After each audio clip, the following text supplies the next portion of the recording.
is a presentation of Fox Sports. We are Fox Sports. We are Ohio. The Indians continue their trip in the AL Central with a KC showdown against All-Star Game MVP Eric Hosmer and the Royals. The Tribe leads the division by 6.5 games over the Tigers and sit a full 8 games in front of the defending Central champs. A series win in Kansas City would be a huge boost for the Indians and a body blow to the Royals, who are trying to hang around as the trade deadline fast approaches. Tribe All-Star Corey Kluber makes his first start of the second half next on Sports Time Ohio.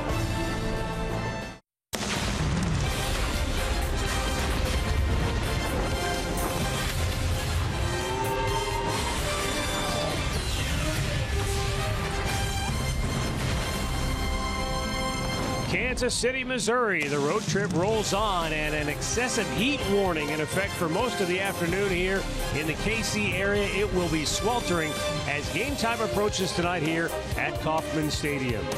Hi again, everyone. Matt Underwood alongside Rick Manning. Speaking of hot, that's the Cleveland Indians. They have the best record right now in the American League, and a big reason for that, Rick, is their play in the American League Central Division. They went to Minnesota. They took care of business there.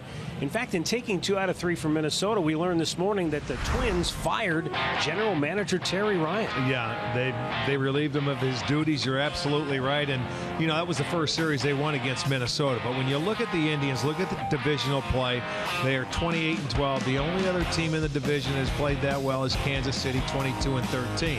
Now, the Indians can help take care of that if they can win a series here in Kansas City, put a little damper on them. But, you know, the Indians have played much better on the road than Kansas City has. Kansas City 17-32 on the road. Wow. And they've taken care of their home field just like the Indians have.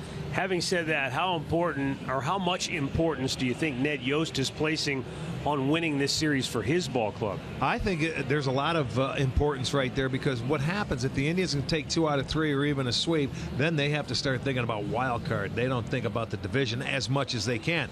On the other hand, Ned Yost would like to see another sweep like they did the last time the Indians came to town, because if they can do that, now they're back into play and they can change their mind thought. It might make them think about being buyers Yes, as we fast true. approach the trading deadline. Well, you think about home run hitting teams in the American League. You think about Boston, Texas, the Yankees, the White Sox. Would it shock you if I told you the Indians have out-homered all of those teams? It is amazing this year. Surprising power, but there's a big help right there. Mike Napoli, his signing. He and Carlos Santana with 20. Now the rookie, Tyler Naquin, he has 10. He had his 10th yesterday, and coming all within the last 102 at-bats, and Kipnis hit a bomb to left center. He has 15 on the year. So it is surprising a little bit, but their power doesn't stop there. They're third in the league in runs scored, just a tick under 5 runs per ball game. We always felt with the pitching that the Indians had, if they could get to that 5-run mark or very close to it, they would be a very good team, and we are seeing that. And not only that, they're second in stolen bases. They're a very good base running club this year, much better than they have been in the past, and that all translates into W. You mentioned yesterday Josh Tomlin's success when pitching after an Indians loss, very much ace-like. Well, the Indians' true ace is going tonight, Corey Kluber.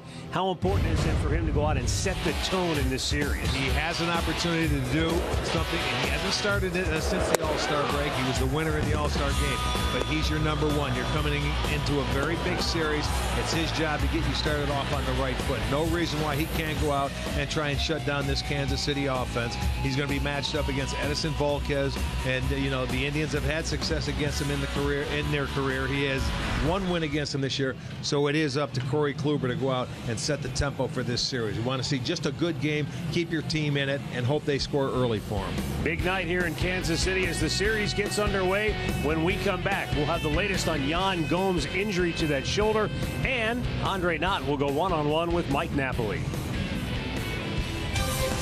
Cleveland Indians baseball is brought to you by WB Mason, the official office supplier of the Cleveland Indians. By McDonald's, I'm loving it. And by your local Toyota dealers, visit buyatoyota.com. Toyota, let's go places.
Here in Kansas City as we get ready for baseball between the Indians and the Kansas City Royals.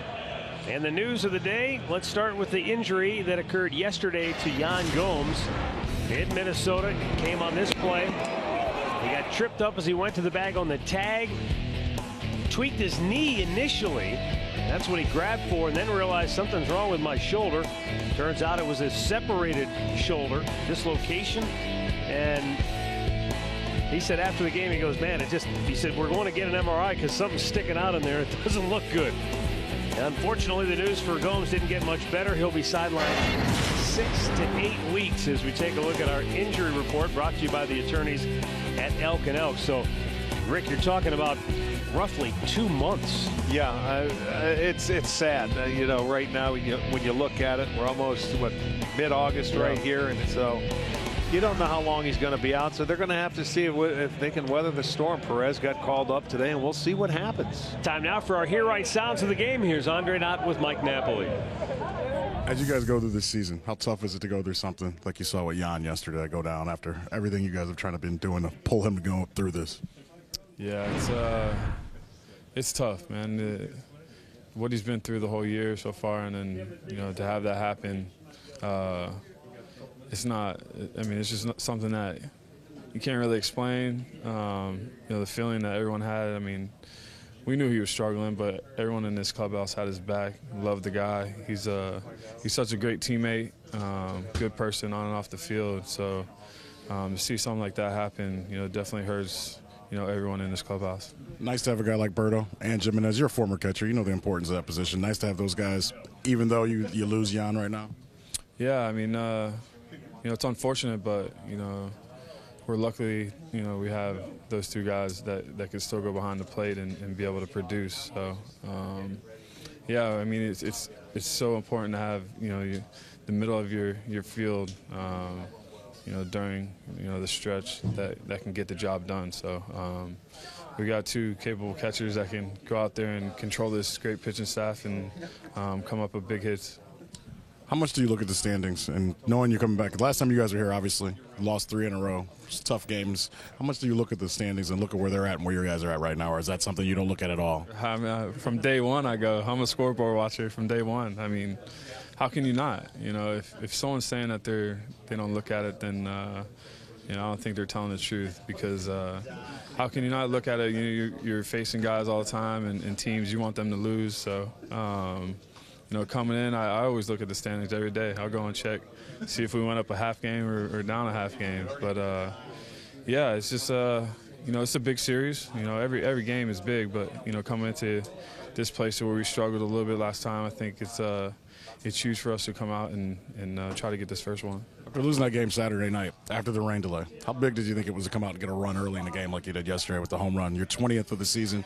I don't know if that's any significance for you, but how significant was it for the team to bounce right back Sunday?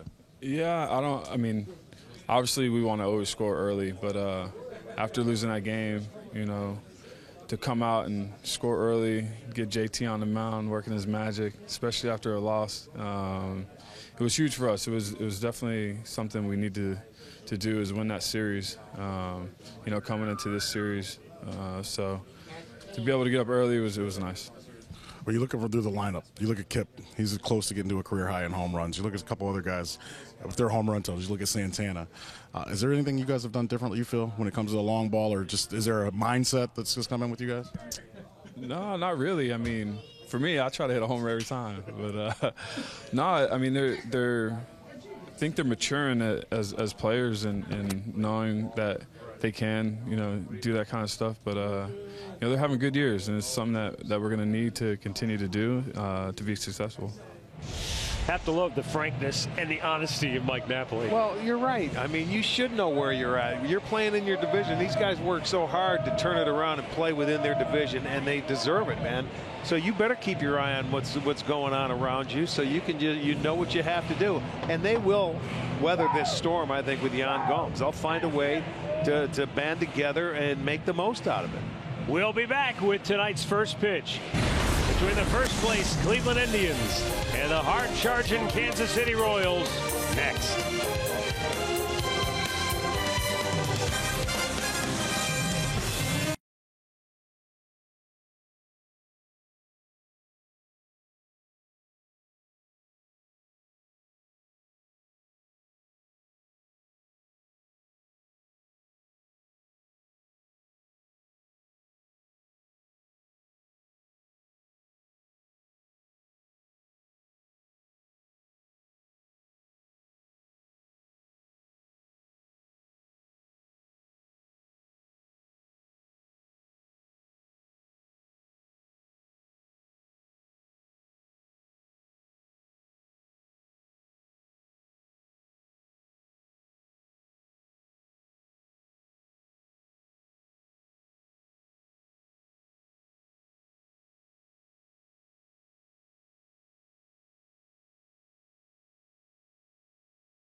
The defending world champion Kansas City Royals have just taken the field here at Kauffman Stadium. And that means the Indians will be coming to bat. Let's take a look at the Tribe starting lineup under manager Terry Francona, brought to you by Progressive. Carlos Santana will lead it off for the Tribe, riding a career-best 14-game hitting streak. Jason Kipnis will bat second. Francisco Lindor will bat third. Then it's Mike Napoli, Jose Ramirez, and Lonnie Chisenhall. Juan Uribe at third base will bat seventh. Tyler Naquin hitting eighth, and Roberto Perez just called up, activated. He will bat ninth. And our Northern Ohio Hyundai starting pitcher is going to be Edinson Volquez, making his team-leading 20th start today, his 11th career start against the Indians, and his 4th this year. He is 1-2 in his first 3 starts, but the last time, and June 13th, he was able to beat the Cleveland Indians right here. He went 7 innings, gave up just 2 hits, and did not allow a run. That's his lone win this year. He was 1-2 last year. But the Indians have a way. They feel like they can get to Volquez, and let's see if they can do that early tonight. We will set the defense behind him, and it looks like this. Gordon is in left field, Dyson in center, Orlando over in right. It'll be Cuthbert at third base, Escobar at short, Merrifield at second, Hosmer at first, and it is Perez behind the plate. Jeff Nelson, the crew chief, has the plate tonight. Doug Eddings at first, Ryan Blackney at second, Corey Blazer is at third, and we are ready to go as Carlos Santana heads to home plate for Cleveland.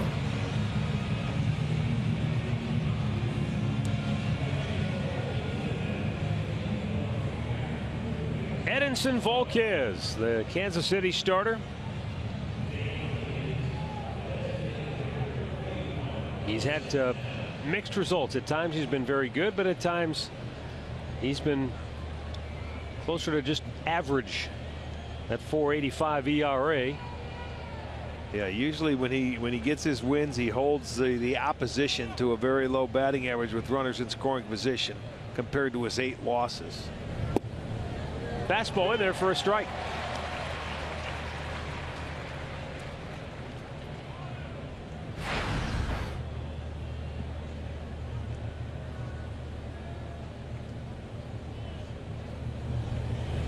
And a curveball in for a strike as Santana swings through it. Volquez will primarily use his fastball, but he's got a very good changeup and curveball to go with it.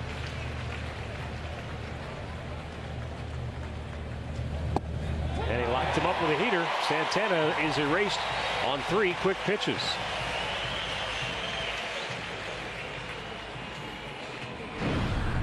Keys to the game are brought to you by Wayside Furniture. Make Volquez get in the zone. In other words, don't chase the bad balls and avoid Salvador Perez in the big spot, which means keep the guys off base in front of them. Now Jason Kipnis. And he takes the first pitch strike. Our game time temperature tonight is 90 degrees. The heat index today made it feel like it was over 100 for most of the afternoon. This guy is out firing strikes, man. A little comeback fastball. Kipnis looking back, thinking that ball might have been a little bit inside. This is on our Nissan pitch tracker. And you know what? If he's going to be consistent and call that pitch, that could also be very good for Corey Kluber, who has that same kind of fastball that comes back to the lefties.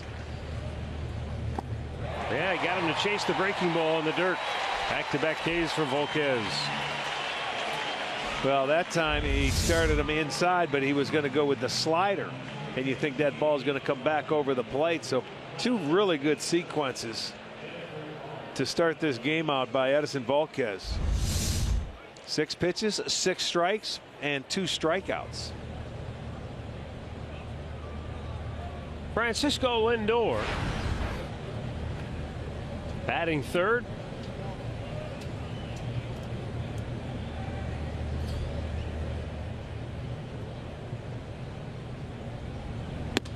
Takes a high fastball, 1-0.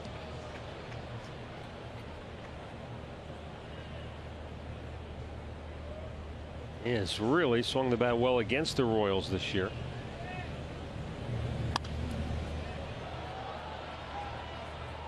You know, the Royals, when it comes to giving up home runs, they've given up plenty. Only 2 teams have allowed more as a pitching staff. And a third of the home runs they've allowed this year have come on the first 15 pitches. And there goes Lindor. Liftoff down the line. Gone. Wow. Excuse me with that stat. Can you say it again, please? Lindor gets them early, and the Indians are on the board after Volquez started the game with back-to-back strikeouts. The only question, would it stay fair? And it was right down the line, just inside the pole. And Lindor has his 11th home run of the season. Well, let's look and see. I mean, he started. Well, that's a fastball right there, middle in. And I'll tell you what, Frankie didn't miss this one. He gave it a ride. It didn't hook. It stayed right down the line. So the Indians will play from in front for Lindor, his 11th home run. Nice swing. I'm assuming he was watching what Volquez did to Santana and Kipnis, which is try to throw inside, and he got that barrel head out early looking for that pitch, and he smoked it. Well, that's the 121st home run given up by the Royals staff. Yeah, and I just thought it was interesting that a third of the home runs they've allowed, better than 34%, have come in the first 15 pitches a pitcher has thrown. Now that includes the relievers. Well, but primarily you're talking about the starters. Okay, they're a team that they try to be aggressive like good pitching staffs do. They try to get ahead in the zone, and guys, you know, are sitting on it ready for it. That was a pitch inside, and Lindor put a really nice swing on that baseball. That's the 19th first inning home run allowed by the Royals this year. That's more than any other inning. Now Napoli fouls one straight back. And the Indians have a number of first inning home runs this year as well. Well, you know, I was thinking there was a point this year where the Indians were coming out in the first inning and just getting after it. Right. They've outscored the opposition 57-47 overall this year in the first inning. But if you combine the first and second innings, they've really outscored their opponents this year.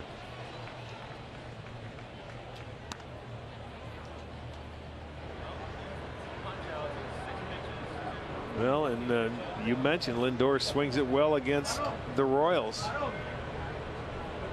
It's hard to figure sometimes when you have, you know, success against a team that all you have to do is see their uniform or their logo, and it seems to kick in. And now Napoli swats one to center field, but Gerard Dyson will make the catch, and that will end the inning. Francisco Lindor puts the Indians on the board first, and the Tribe is 41-12 when they score first this year.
The Kansas City Royals starting nine under manager Ned Yost tonight. Alcides Escobar in the leadoff spot. There he is, striding toward home plate. Eric Hosmer bats second. Kendry Morales has really turned his season around, batting third. Salvador Perez, Alex Gordon, and Cheslor Cuthbert in the middle. Paulo Orlando, Whit Merrifield, and Gerard Dyson batting ninth. Our Northern Ohio Honda starting pitcher for the Tribe, Corey Kluber, making his 19th start this year. His record is 9-8. He's made 2 starts against Kansas City. One really good one, one really bad one. So we'll see what he does in this third one. They give him an early 1-0 lead. And Alcides Escobar takes up and in, ball 1. And as always, it always comes out to fastball command early for Kluber.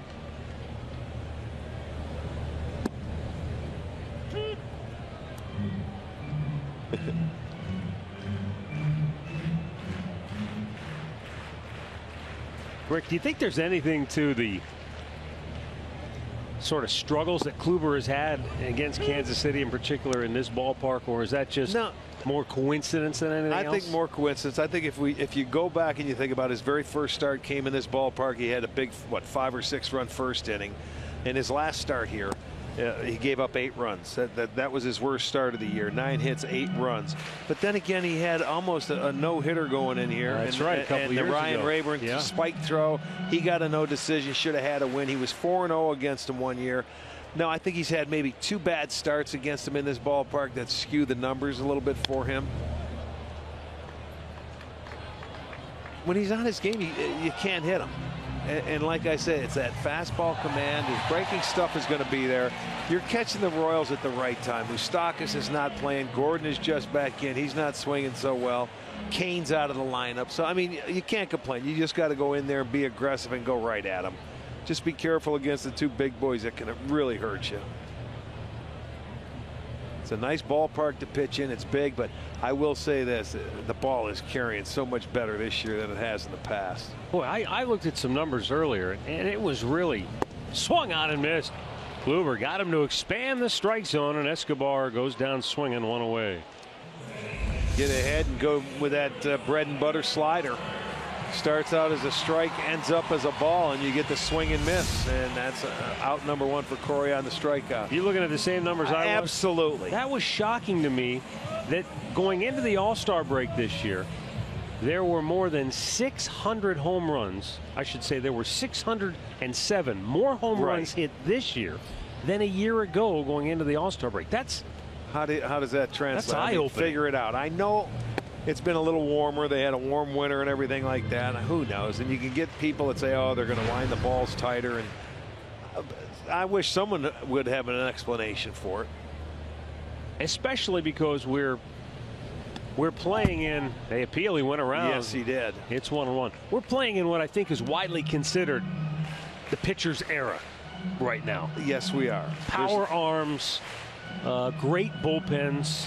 607 more in half a year. Half a year. So it's hard to figure that one out.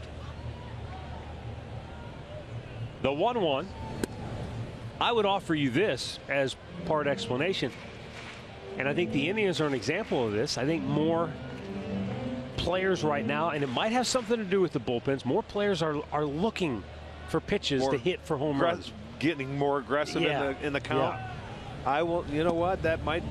I never even thought of that. The 2-strike approach is less and less, and I think guys are just trying, hey, I'm going to try to do some damage. Yeah, well, that's good. Get aggressive. You can see what happens. I'll buy that one. We'll go with it. Here's the 3-1. Hosmer taking a full count. Because I hate to lend credence to the theories of, oh, the balls are wound or this or that. Listen to this. The stat you just said, the Kansas City pitchers have given up more home runs on their first 15 pitches. That means the hitters are getting more aggressive.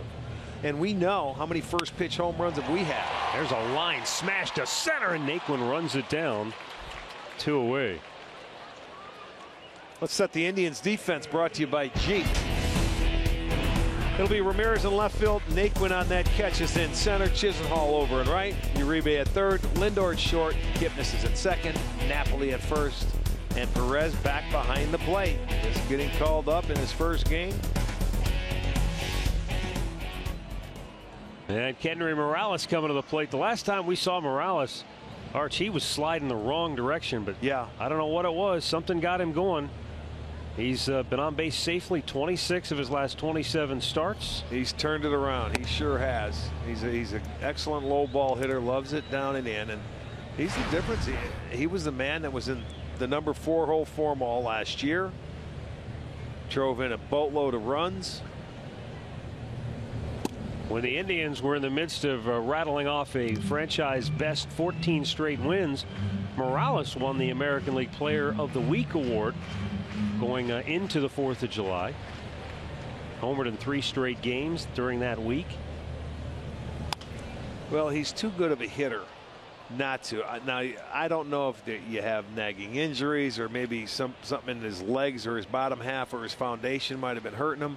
But I remember when he was getting hits in Cleveland, he was serving them to left field, slapping them, you know, down the third base line against the shift. He's a guy that drives the ball. That's one he usually swings at. So maybe that's one thing right there. He's taking that pitch down and in. He was swinging at that a lot. Well, it's 3-1 now. And it's upstairs, ball 4.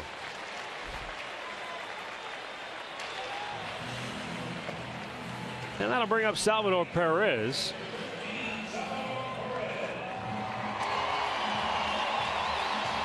And the Kansas City All-Star catcher. He had a big All-Star game as well as his teammate Eric Hosmer. It was Hosmer, though, who took home the MVP honors. But Perez was the MVP of the World Series last year. I don't think he'd trade.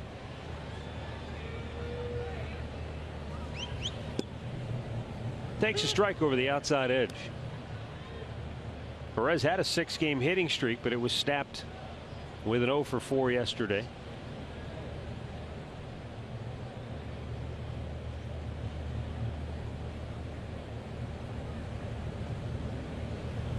He's an aggressive hitter, though, not a guy who will necessarily look for a walk. On Saturday, he walked twice. It was the 5th game in his career in which he's had 2 walks. That's, you know, when he first came up, he swung at everything. He's become a little more disciplined. He used to chase that breaking ball away. It was like automatic. But you learn pitchers, you learn counts, you learn yourself. That's a perfect pitch. You don't want to swing at that pitch there. You know, so now he's down, but he got to look at it. It's in the strike zone. See if he tries to expand it, start a slider where that pitch ended and move it into the left-handed batter's box. Perez got a piece of that. But I mean, he's really a good hitter, a good player overall behind the dish. One of the best catchers in the game, throwing runners out at 50%. He's homered in each of his last 2 games against the Tribe. Oh, he was as hot as you could get the last time we came here in that 3 games they swept us. Yes, he did. Chased one up high, and Kluber gets the strikeout to end the inning. We've played one in Kansas City, and the Indians lead it 1-0.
is live with MLB.com at-bat app. You can stay connected all season with radio broadcasts, video highlights, stats, news, and more. Download MLB.com at-bat, the #1 app for live baseball on your smartphone and tablet.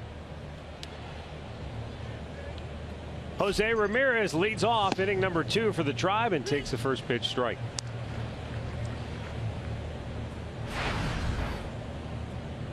Another nice crowd here tonight.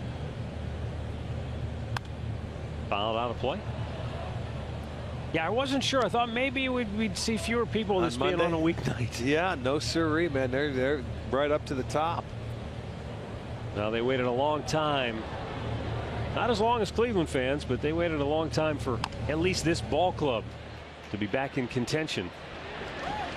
Back-to-back World Series appearances with the capturing of the crown last fall has definitely brought out the crowds here in KC. Stat of the game brought to you by Buick. In the division, the Indians since June the 1st. This is the way the central standings look. Now remember, Kansas City came to Cleveland on June the 1st in first place. And since that series began on June the 2nd, Kansas City has gone 16-23, and the Indians have gone in the opposite direction, catapulting themselves to the top of the standings. I will say this too about the Royals. And same thing for the Indians. Both these teams are good second half ball clubs. Yeah. The Royals, one of the better ones over the last 3 years when they started to make their run, and you know, with Tito as the manager, they've been good every year with him in the second half. That's another one of those statistical elements that I'd love to see if there's any sort of reasoning, any sound reasoning as to why these two teams in particular have been better. Because again, you know, we don't follow Kansas City every day. From our perspective watching the Indians, they've gotten off the poor starts, and it's almost as if, hey, we've got nothing to lose, and they play free and easy, and they just play better. You have to work your way back into it. Hopped up on the infield here. Merrifield will make the catch. Hopefully the Indians just continue to feed off the momentum and the good feeling, the vibe that they've got rolling right now. That vibe took a little bit of a hit yesterday when they lost to Yan Gomes to an injury that's going to sideline him 6 to 8 weeks, the shoulder injury in Minnesota. But as Mike Napoli said, you know, being a former catcher himself, it's a little bit of a luxury to have not only Chris Gimenez, but be able to call up a Roberto Perez who has experience. It's not his first rodeo. Well, if Perez didn't get hurt in Philadelphia, Chris Gimenez wouldn't even be around. Yep.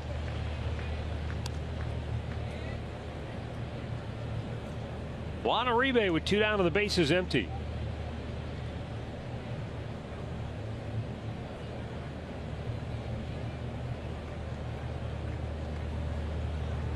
And the Volquez 0-1 pitch is bounced foul. Speaking of the American League Central Division, the Indians took 2 out of 3 from the Twins yesterday in Minnesota. And Minnesota's season has gone like the SS Minnow.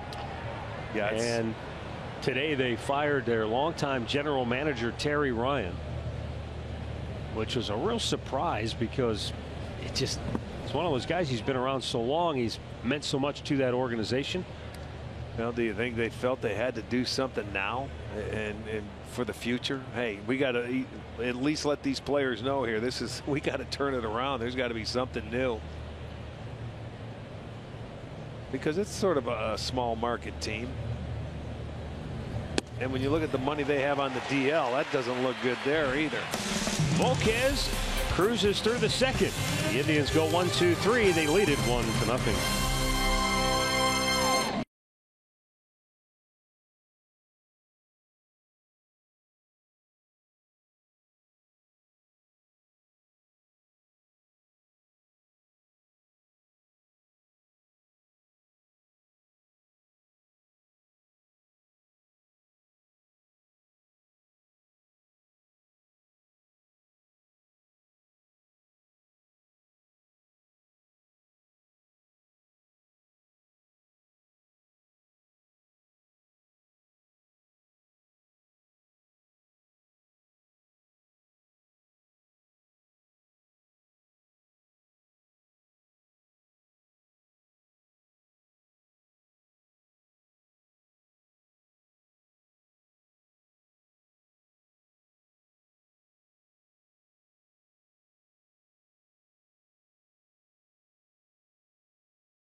Of the second inning. Alex Gordon, Cheslor Cuthbert, Paulo Orlando will bat for the Royals.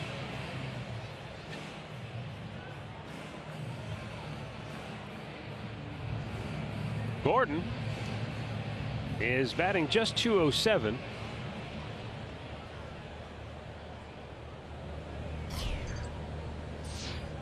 He missed 28 games due to a fractured right wrist.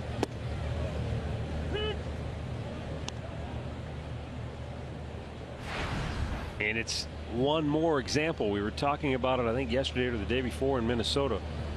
The difficulties that players face when coming back.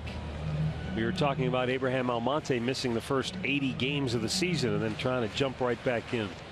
Talking about Michael Brantley, if he can make it back, how difficult it might be for him having missed as much time as he has. Well, Gordon's another example. He's only missed 28 games. Right. You know, I was thinking about that, and I did want to talk about that tonight because we talked about it yesterday. Almonte coming back for the Indians. And when you go around baseball and you look at guys that have missed significant amount of time, you know, and then have to come back in. And this is a veteran. This is a guy they can plug in. I mean, like I said, it doesn't matter how good you are. It takes a while for you to get back into playing shape.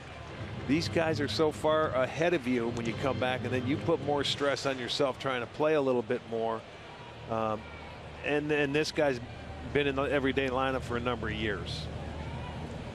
So he has to relax. You have to do your work. You have to see pitches. And you can see there it is. Kluber takes care of him and strikes him out. And it probably doesn't help that he's coming back to a situation. Right. And he's human. He knows how much his team needs him. Exactly. They're fighting from behind. They're trying to make up ground. Yeah, you put a little more pressure on yourself. Cheslor Cuthbert, who has filled in admirably at third base for the injured Mike Moustakas. He really has. The first time, you know, when he filled in against us, we were amazed at the defense that he threw. Remember the play he made in Cleveland? Off the end of the bat, sinking in a hurry, and it's going to drop. Really nothing anybody could do there. Hit it right off the end, and it was dying immediately. Well, that's a byproduct of this outfield. We told you. Remember the last time we came here, the outfielders had difficulty because they play deeper in this ballpark. That's one that was going to fall in anyway. There's nothing you can do. You can see Naquin got a good jump. He was coming in. It gets in front of Chisenhall. But they've got to communicate out there because there's more space out in this outfield than anywhere, I think, in the American League. And it's a tough outfield to play. Naquin shortens up a bit in center. It's amazing the drastic difference in the outfield right now. Look how far out Ramirez is playing in left. Naquin shortened up, and so is Chisenhall in right field. Yes.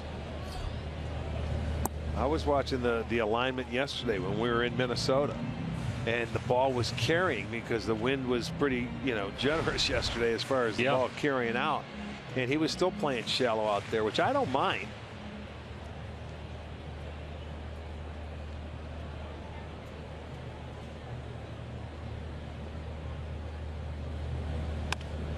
Obviously, the Indians don't feel like he's driving the ball to the opposite field. If anything, he may get jammed and bloop one the other way. Look, I always felt this way when I played center field. If you're playing in a defensive position and you're in, and their pitcher makes his pitch that he's supposed to make, you don't have to worry about the ball getting hit over your head. When he makes a mistake, you know, the hitters will let you know that you didn't make a good pitch, and that's when you may have to go to the wall and retrieve one. But more times than not, if he makes his pitch, you'll be in the right spot. Lindor picks it on the short hop. Kipnis steps on the bag, throws to first for the inning-ending double play. Nicely turned by the Tribe's Keystone combo. And through two, Cleveland leads it 1-0.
enjoy a cold one, to stay tuned later in the game for Miller Time, brought to you by Miller Lite. We go to the third inning with the Indians on top 1-0. And Tyler Naquin will lead it off. Then it's Roberto Perez. And that'll take us back to the top of the order.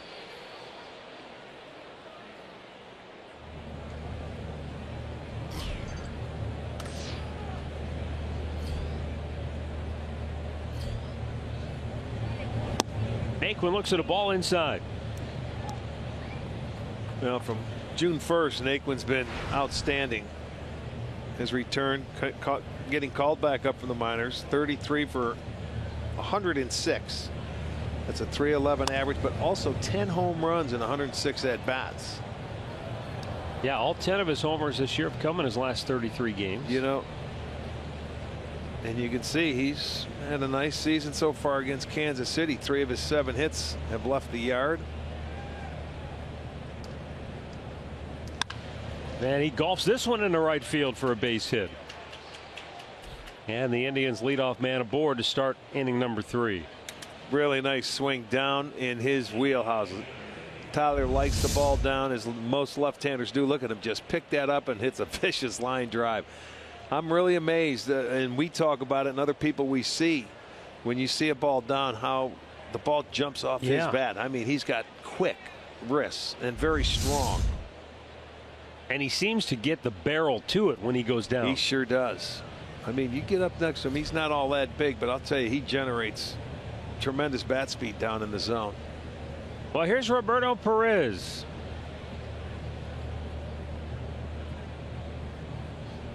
Squaring the bunt, takes low, ball 1. Perez fractured his thumb when the Indians were in Philadelphia, which seems like another season ago, doesn't it? Well, it does, because I think it happened in April. I mean, that's when we were there April 29th, 30th, and May 1st. And that injury occurred on April the 30th. He had surgery. He had only appeared in 4 games up to that point. Takes down low. So he's been out a long time. One thing about Roberto Perez, for a guy that doesn't play a lot, I mean, he did play every day last year while Yan Gomes was out. Right. But boy, he's got a very patient approach. I mean, this year in the brief games that he played, what did I say, 4 games? He was 0 for 8, but he had 6 walks. I mean, you don't have a hit, but your on base percentage is .400. Well, that's not too shabby. He's remaining patient too. I mean, look, anything he can give you from the bat is a plus.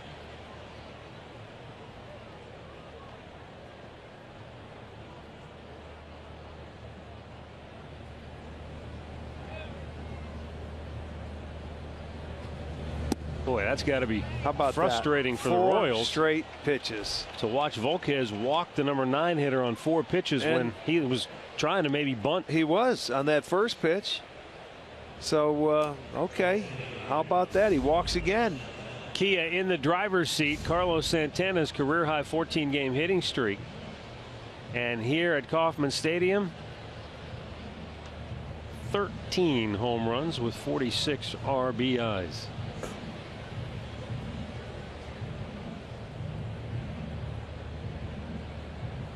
Well, let's see if Santana can do some damage right here with 2 on and nobody out.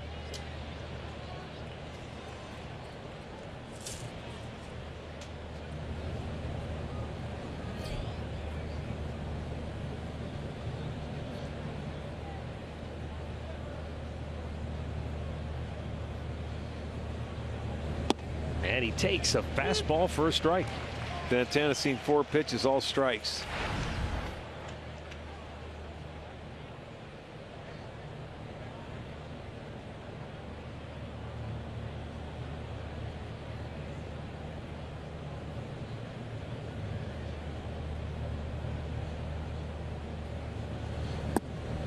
Oh, 2 the count.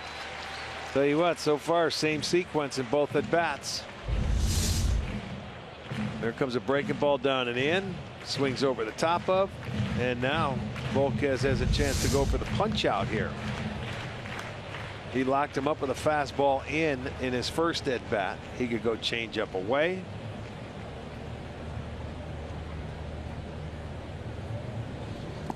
Down low, 1 ball, 2 strikes. That's the benefit of having the big guy behind the plate, Perez. Boy, he's like a backstop. It's hard to throw one past him when he's behind the plate. That big body, he smothers it well. And you've got to be careful on the bases with him there. He will throw behind you. Like Perez at first base, you have to be careful because they will put a play on. And I'm sure Sandy Alomar knows that very well. Outside, he missed, and now the count goes to 2-2.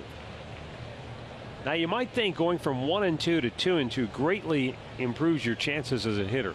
Not necessarily the case this year against Volquez. On a 1-2 count this year, batters are hitting .217 against him. When the count goes to 2-2, the average dips down to just .212. Huh. Well, I know one thing. He's a veteran that never gives in.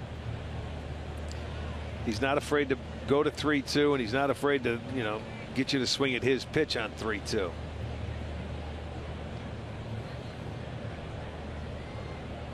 Two on, nobody out, and the 2-2 pitch. And he fouls it off.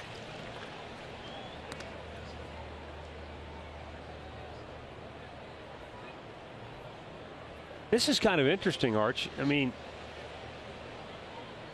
when you talk about a guy that gets you to a 2-2 count, what you think your chances are after a 2-2 count. So whatever happens after the count goes to 2-2, the average for the hitters this year is just $186 against him. Huh. And another foul out of play by Santana.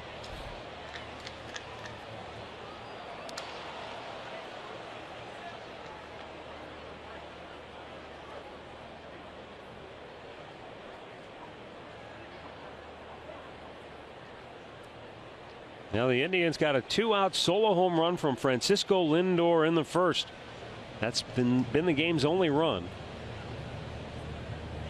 But the Indians might have something going here in the third as Santana awaits a 2-2 pitch. Pops one up left field. Gordon will make the catch, and the runners have to hold. Down to Andre Knott. Quick question for you guys. As you guys are talking about Perez behind the plate and how big he is and how great a backstop he is, how much does he remind you of Sandy Alomar? I know their bodies are a little bit different, but Sandy was a big catcher as well. That is true. Sandy was tall. They're all about 6'4", 6'5", and Sandy would do a great job. Sandy was a good catcher. He was great at blocking as well. This guy, he's been, you know what? He's one of the better ones I've seen in a long, long time. And there's other big catchers that I can remember: Carlton Fisk, Bill Freehand. I mean, I'm going back where some people don't even know. Benito Santiago was a pretty big dude. Yeah. I mean, but there were some tall catchers. But you're right, the body part or the build, much different.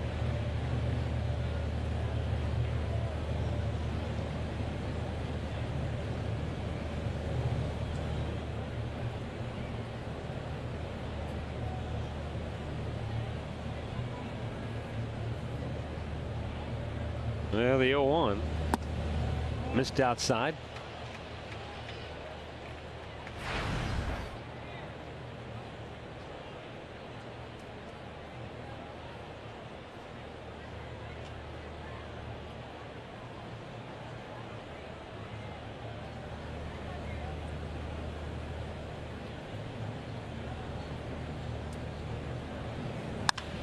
Kipnis lifts one in the air, shallow left. Gordon will make the play, and after the first two reached, back-to-back pop-ups to left field. Well, fans can enjoy Sugardale Dollar Dogs post-game fireworks presented by Blaster Corporation. That'll take place Friday, July 29th. The Tribe will host the Oakland A's. Plus, you can get Budweiser cans out in the district for $2 between 5 and 7. 10,000 fans will get an ugly Christmas T-shirt. Just go to Indians.com for your tickets. Well, what do you suppose Salvador Perez went out to the mound and talked to Volquez about with Lindor coming to the plate here? Well, don't let up and go right after him. Don't give in to him, and we'll go a different route. He hit that first fastball out of the ballpark. Keep it in play.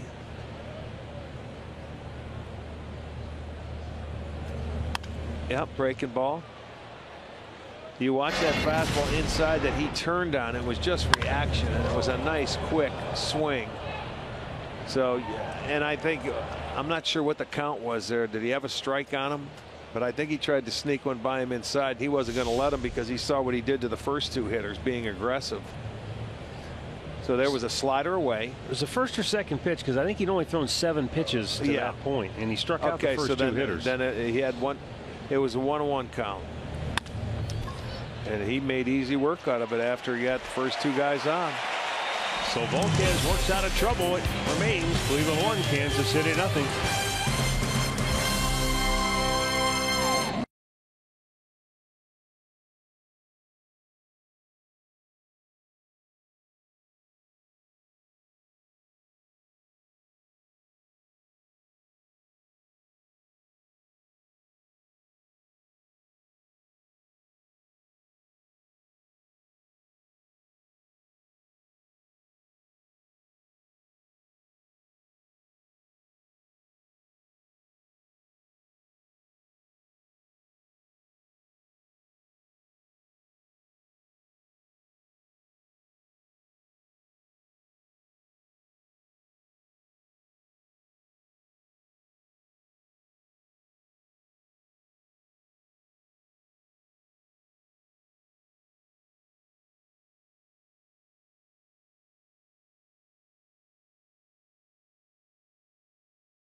Just $15 for kids 12 and under with the purchase of an adult ticket. Kids tickets are located in the family deck at Progressive Field, home to the expanded Kids Clubhouse. Just go to Kids Tickets. They're only available at Indians.com/kids tickets.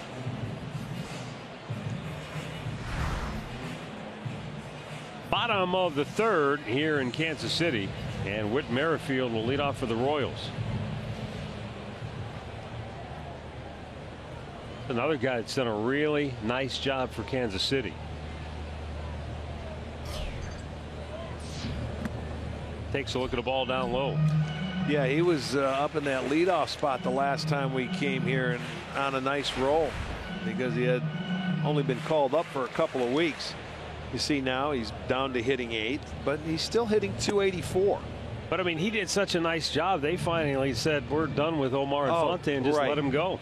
Designated him for assignment. Yeah, one of their own. They call up, and he forced his way into the lineup is what he did. He has 2 home runs, and I remember the one here that came against the Indians. Uribe with a bare hand grab and a throw to get him one away. Nice play. You know, a lot of times you look down there and you don't know if Uribe is going to get to this ball. Anything he gets to, he makes. Barehanded or not. He gets it. He's got a very accurate arm. So that's a nice play to keep that leadoff man off first base. Good indication that that index finger that when he got hit by the pitch is completely healed up now. Yeah, much better. So 1 on 1 out for Gerard Dyson, and that brings Uribe in on the grass at third base. This guy lightning quick. Well, a guy that is in center field now that Lorenzo Cain is out, and there's talk. Cain was out running the bases earlier today before batting practice and everything like that. He jolts that one over the head of everybody. That's at least a triple. And Lonnie makes a good throw to the cutoff man, and Dyson is in the third with only his second triple of the year. Well, here's what we were talking about in the first inning. You watch the hitters, they'll let you know. He made a mistake, and Dyson socked this ball to deep right center field. They were playing him in. So for this guy, it's a triple. And this is a good triples ballpark.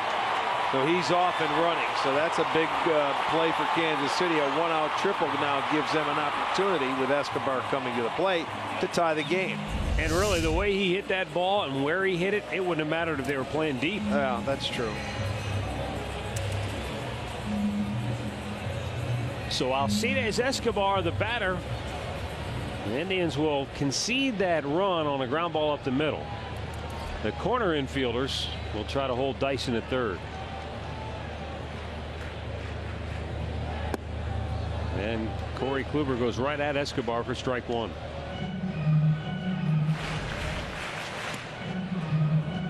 Indians lead it 1-0. But the Royals with a threat now.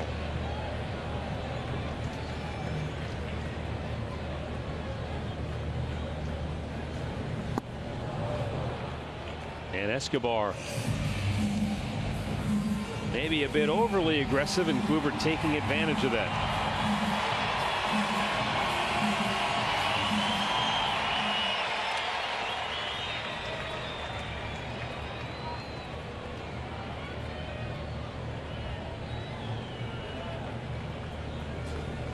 Swung out and missed. He struck him out. And Perez with a great job to hang on. Yeah, he caught that thing in the air. That's fourth strikeout. And I'll tell you what, he went outside. This was outside by a foot. Here's our Circle K strikeout. Look at that. That was in the left-handed batter's box. He was trying to throw that ball down the first baseline as bad as anything. He's trying to get some help, saying it went in the dirt. It did not. That was in the glove of Perez. So held on to that one and get the second out. But he's not out of the woods yet, and that's probably what Roberto Perez went out to talk to him about with Hosmer coming up here. He hit a vicious line drive his first time up to center field. It was caught by Naquin.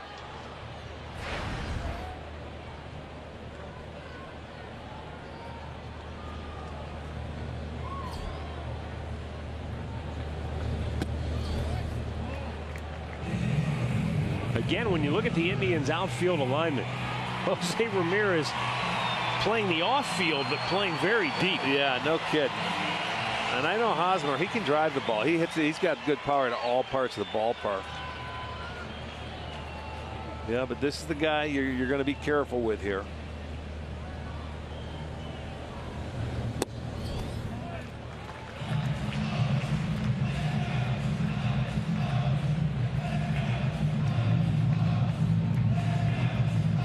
Count 2-0 with Kendry Morales, the switch hitter, on deck.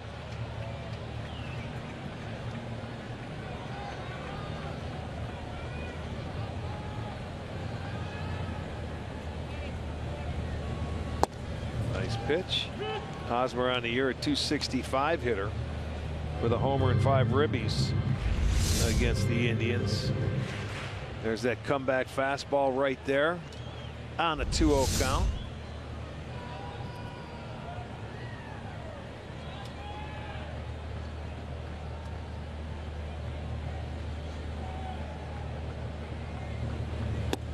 That time he pushed him back with a fastball, and it's 3-1.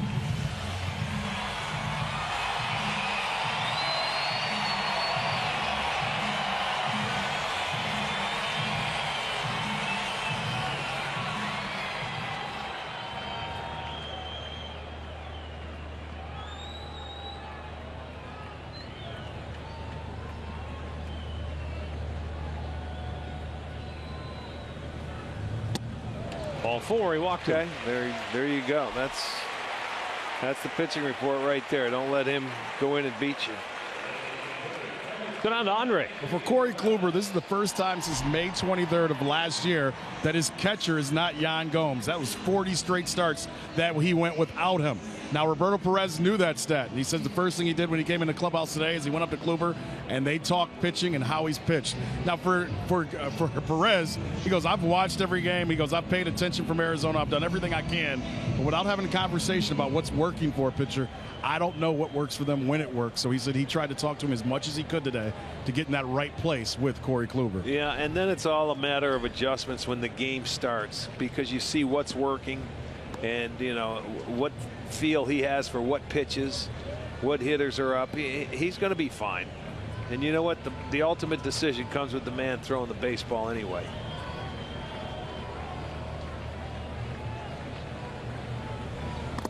In the dirt. Did it hit him? I guess it did. Got Morales on the foot, and the bases are loaded. Oh, boy. I was wondering why he wasn't getting on the baseball, but he realized that it hit him on the top of the foot. Let's see. He didn't move. Watch. He couldn't even get out. Hit him right on the foot.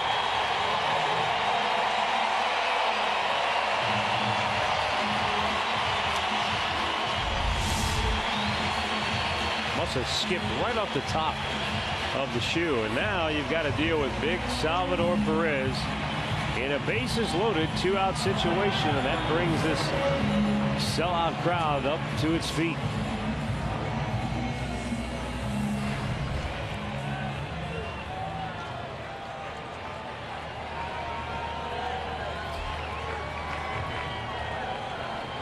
Only the 7th batter Kluber has faced this year with the bases loaded. And the opposition to this point, 1 for 6 against him with 3 strikeouts.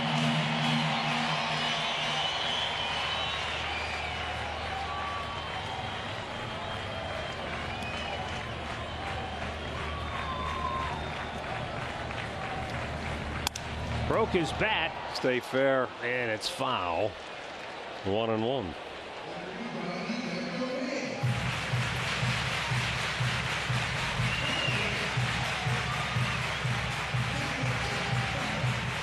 Kluber got the win in the American League All-Star game.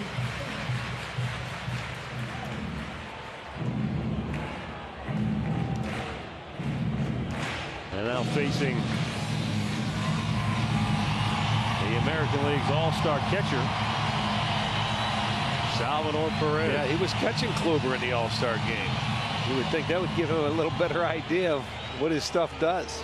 You're back receiving it.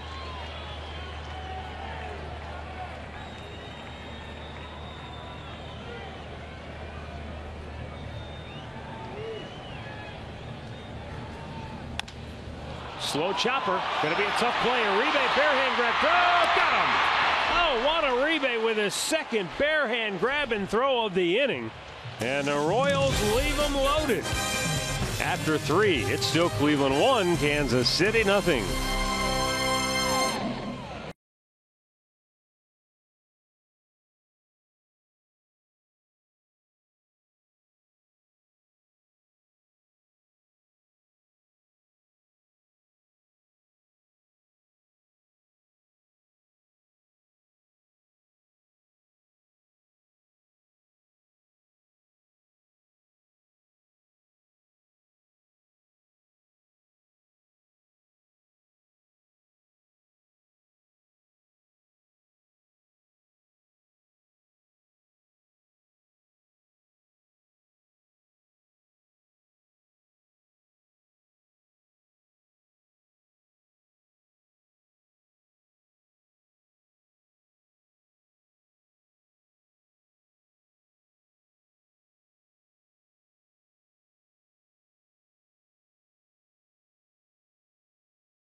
Lead off the fourth inning for Cleveland.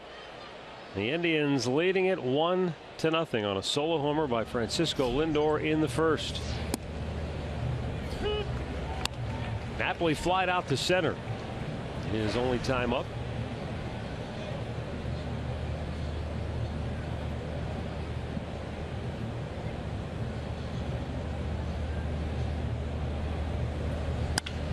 Smoke to third, and he caught it on a line drive. Cuthbert with a backhanded diving catch for out number one. Well, it was hit so hard he didn't have time to take a step. He just goes the other way on the backhand side, and he's going to lean over and catch that ball before it hits the ground. Did not have time to take a step. So Napoli hits it hard. It goes for an out. And up comes Jose Ramirez.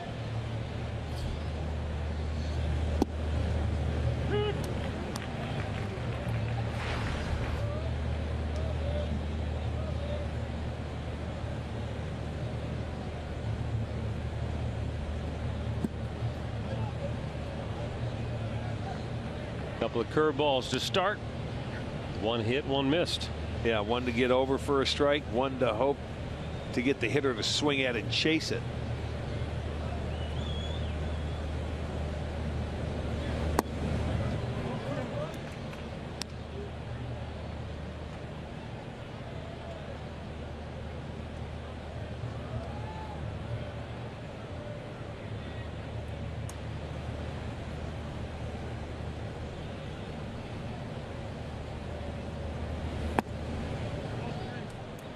It's 3-1.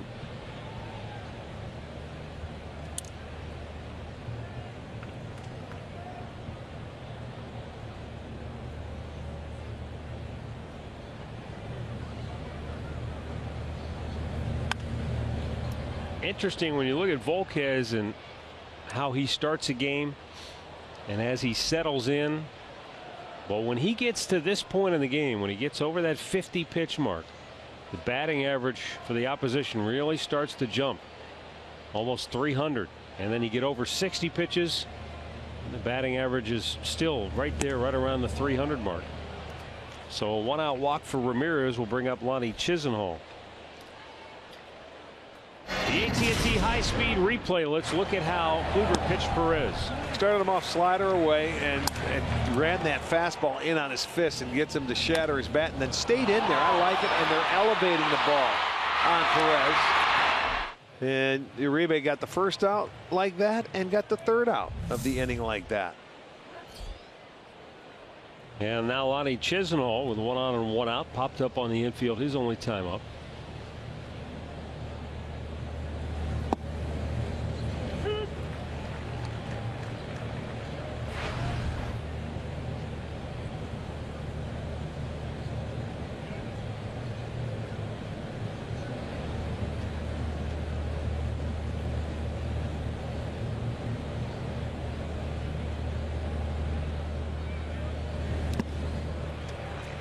Good breaking ball, and it's 0-2. Hits are even at 2 apiece, but one of the Indians' hits, the one by Lindor, landed in the seats down the right field line for the game's only run. The other hit was a leadoff single by Tyler Naquin in the third. Up tall. Perez thought about a snap throw to first, but couldn't get a grip. He will definitely throw behind you. It reminds me a lot of Pudge Rodriguez, where, you know, when you have a good arm, you want to show it off. And he does. You just have to make sure when you take your secondary lead, you start breaking back quickly after the ball passes the hitter. You know, Andre was talking before about Salvador Perez and being a big guy in the comparison to Sandy Alomar. Though one thing I look at with Perez, his lower half from the waist down, he's built like an offensive lineman. Yeah. 1-2 pitch. Ramirez got a great jump, and Lonnie fouls it back. Oh man, he might have gone face first into second base. He never looked back. Well, let's see. He's going in. He doesn't realize Chisenhall It's a late slide. He never got his hands out in front of him. Landing gear never deployed. No, it did not. That was the javelin throw right there. He went right down into the ground. I'm sure Eric Hosmer. Oh, they're talking to tell him. They're saying nice slide. Look at it. He's got dirt all the way up around his neck. Well, let's try this again.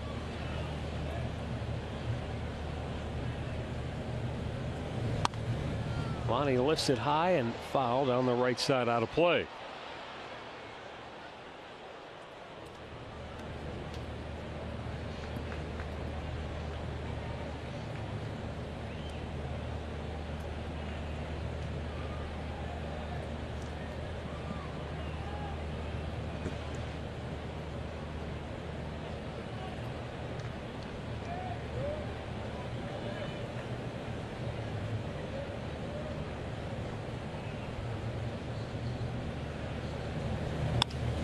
Kisnall trying to bloop one into center, and it's going to drop for a base hit. Ramirez, what a great jump.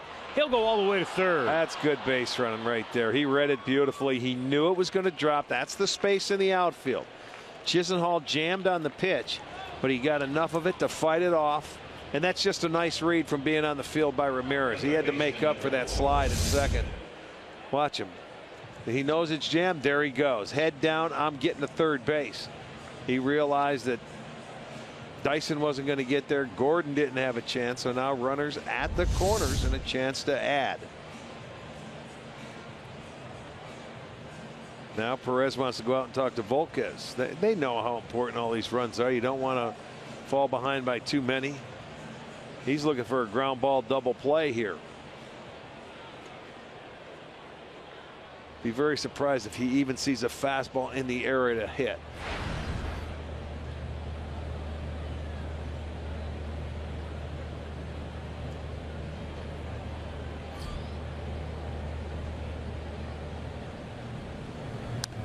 Oh, he got one right down the middle. And Uribe fouled it back. Well, that's the one you wanted.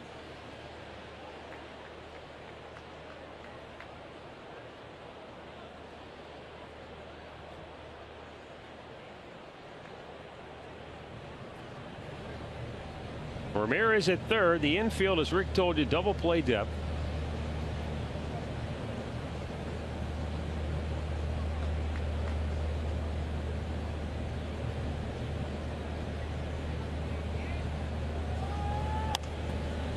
And he pops this one back out of play. 0-2. Volquez hasn't messed around. He's gone right at him with a couple of fastballs. You know what he is? He's elevating that fastball enough to where it's tough for Uribe to get the barrel head of the bat out front. But he's got a couple of ways to go now. He jumped out early. 0-2.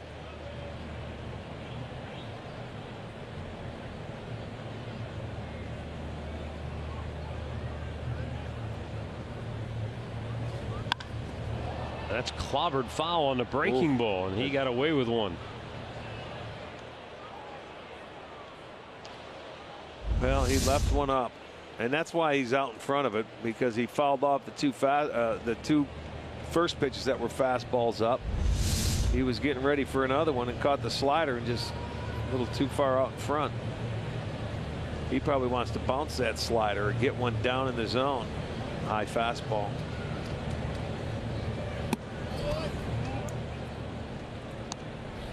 You notice that's how big Perez. You notice when he gives the target, he still stays in his squat. Yeah, he doesn't have to stand Other up. catchers give you the old squat. They got to stand up a little bit, get a step ladder.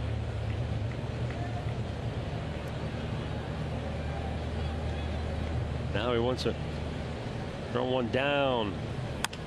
And Uribe slowly chops it to third. This will get the run home, and the Indians increase their lead to 2-0 on Uribe's 23rd RBI of the year. You know, it's funny. He really made a good pitch there. Too good of a pitch because Uribe didn't hit it hard enough to turn a double play. Cuthbert's only play was first base. So Uribe gets the RBI, the good hustle, and the walk to Ramirez. There it is. He pretty much the only thing he could do is hit that pitch on the ground. He just topped it and didn't hit it hard enough, so they had to go to first base.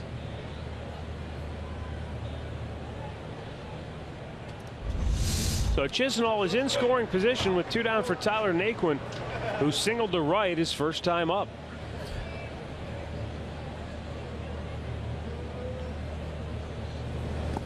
Yeah, he chased a breaking ball in the dirt.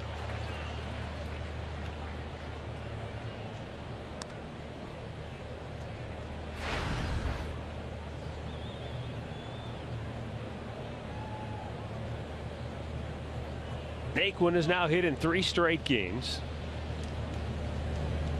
He is the top American League hitter among rookies in batting average.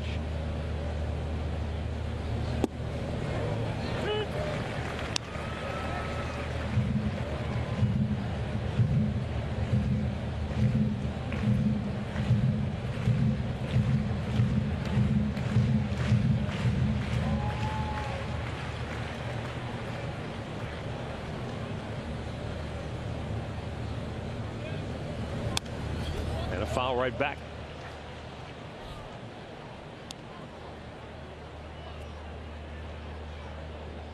Cleveland has won 6 out of 10 on the year against Kansas City. And they began the night with a 6.5 lead over Detroit. And then Kansas City 8 games back in 3rd place.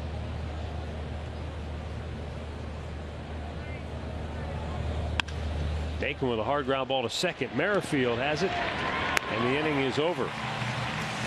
But the Indians chalk up another run. Middle of the 4th, they lead it now 2-0.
Coverage of baseball.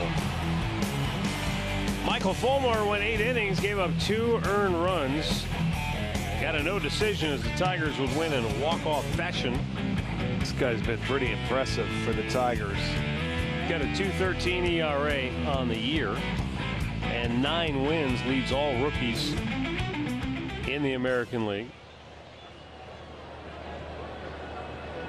He's got a pretty good shot at Rookie of the Year honors, I would say. Dae-Ho Lee of Seattle's had a really good year. Tyler Naquin.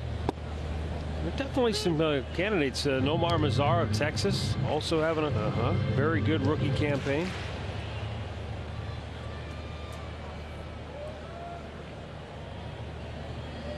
Alex Gordon fouls one off, and the count quickly 0-2. Gordon struck out his first time up.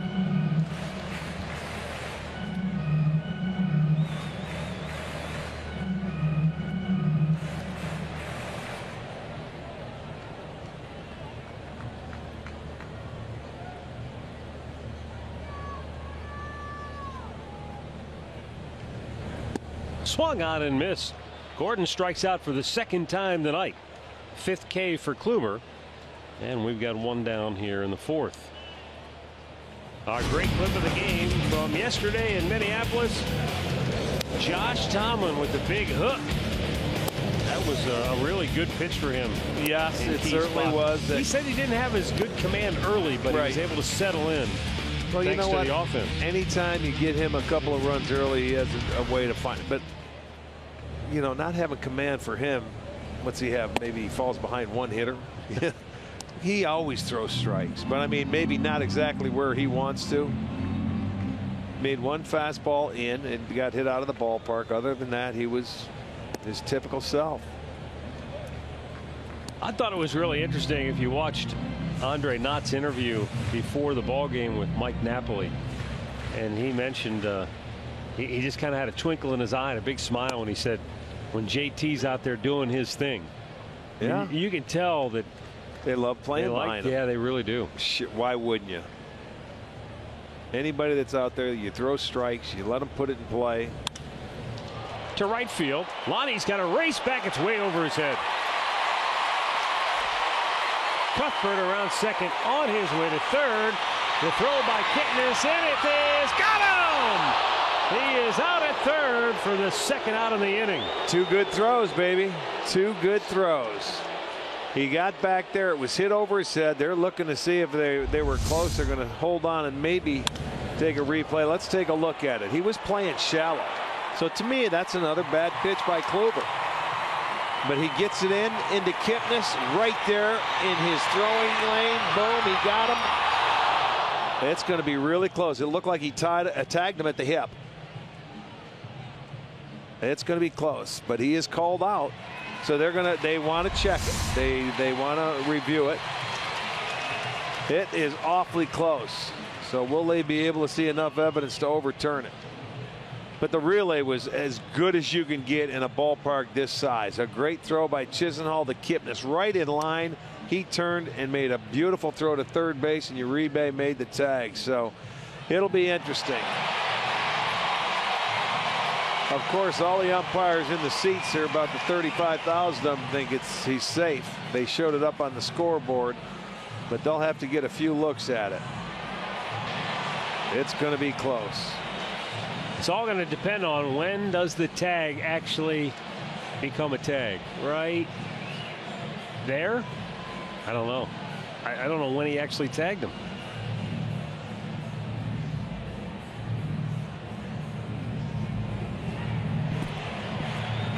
I don't know if there's a better angle that they'll have a different view of this.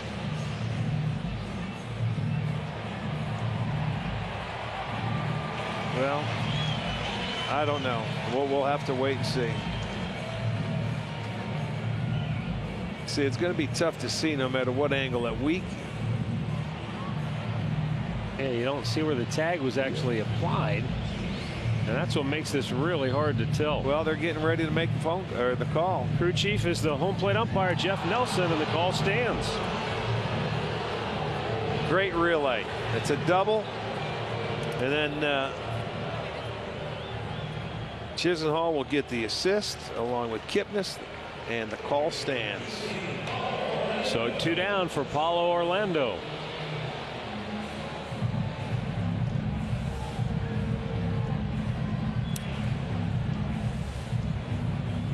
It was 2 really, as you said, it takes 2 good throws to get you to, and they made 2 really good ones. It always takes 2 good ones, but in a setting like this, the biggest outfield out there, it takes 2 really good ones, and they had it. 2 great throws. So that's a nice big difference in this ball game. You go to 2 outs and now nobody on instead of a 1-out man on third base.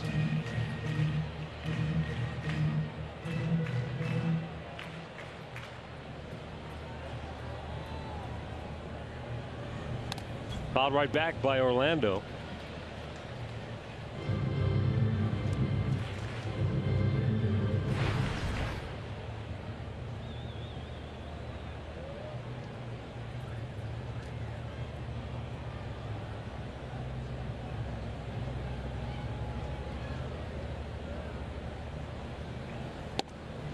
Strike 3 called. The inning is over. Kluber with a half dozen Ks. And after 4 innings, the Indians lead it 1-0 thanks to a terrific job by the Indians defense here in the 4th.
Cleveland Indians baseball is brought to you by Levin Furniture. For the best deals on furniture and mattresses, shop Levin's.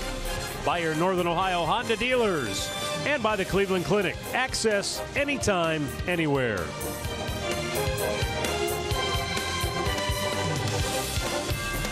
The Indians lead it 2-0 as we roll on to the 5th here in Kansas City. Roberto Perez will lead it off. Drew a walk on 4 pitches his first time up. Well, and has yet to throw him a strike yet.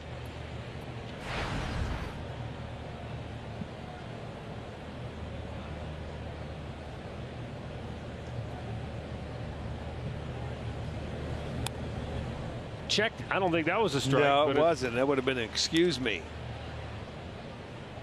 He just checked his swing and it went off his bat.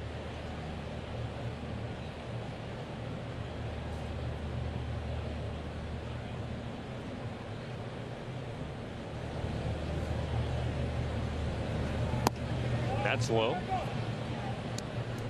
And it's 2-1.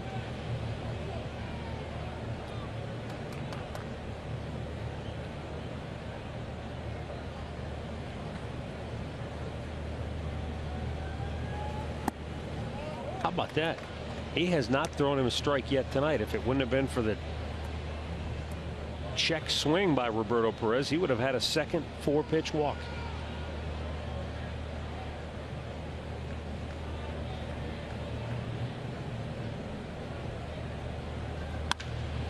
Hits his hard to third. Cuthbert cuts it off. And he's able to throw him out 1 down. The big Velosano charitable race is coming up soon. All the proceeds benefit cancer research. The first 50 people to sign up will be able to ride on the Indians Velosano team. You'll get a free registration, free bike jersey. Visit velosano.org and register today. You can ride 50 miles with Sandy Alomar if you're hardcore, or you can just ride as long as you like.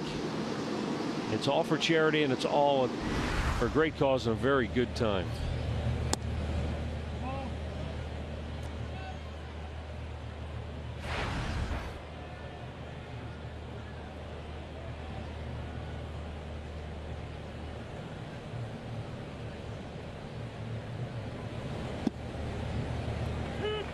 On the count.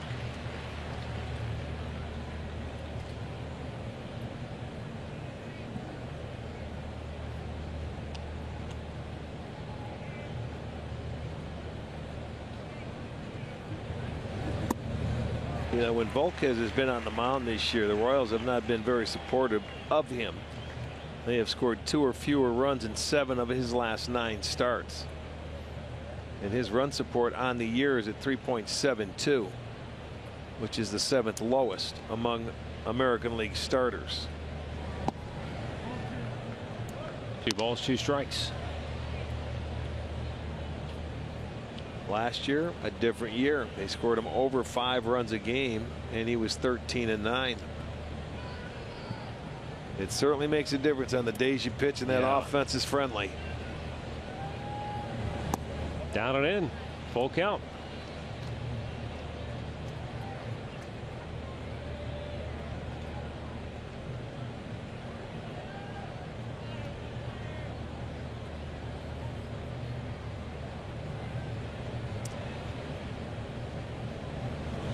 And the payoff pitch is pulled foul.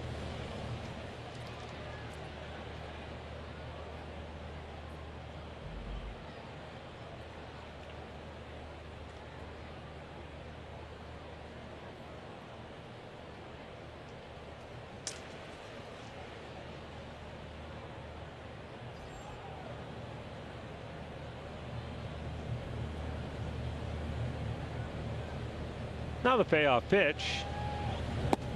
And it's outside, ball 4. That is the 3rd walk issued by Volquez here tonight.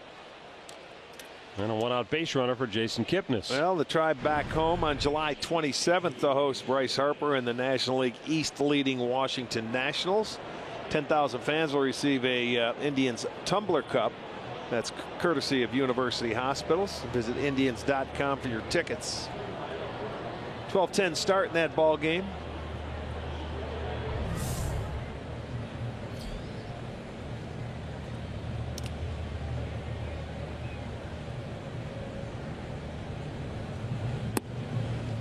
First pitch strike to Jason Kipnis. There is no action currently in the Kansas City bullpen, but on the year, when Volquez gets over 75 pitches, which is where he's at right now, the batting average against him goes up to 365.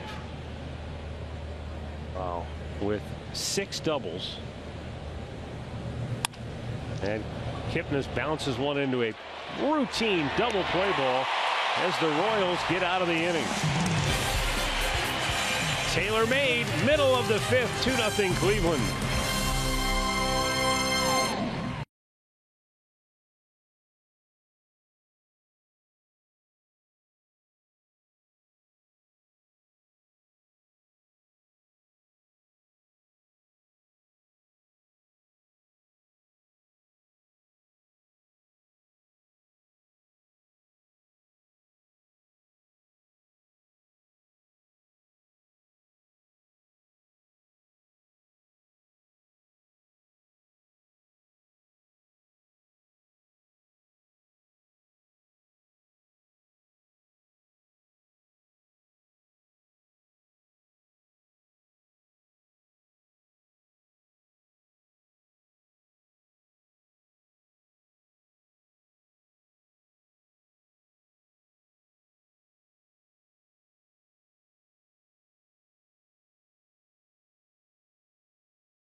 For the best perks, including savings and access to Tribe Rewards, and today's Tribe Rewards TV code is Tito.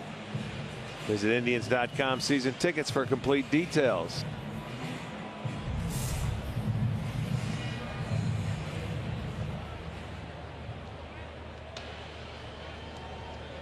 For Kansas City here in the home half of the 5th, Whit Merrifield will lead it off.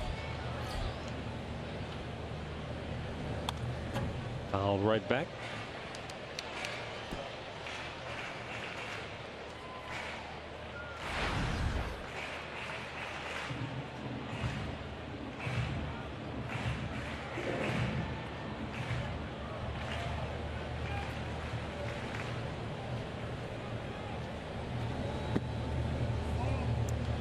For Ned Yost, the risk of challenging that play in the 4th inning, especially when you're behind in the ball game, means he's at the mercy of the umpires now, because you get one challenge. If you're right, you get to keep it. If you lose, you're done. I certainly think it was the right time to take a chance right there on that challenge. I know it was close and it was bang bang, but well, if you get it overturned, it changes the inning big time. Exactly. To me, that was well worth it.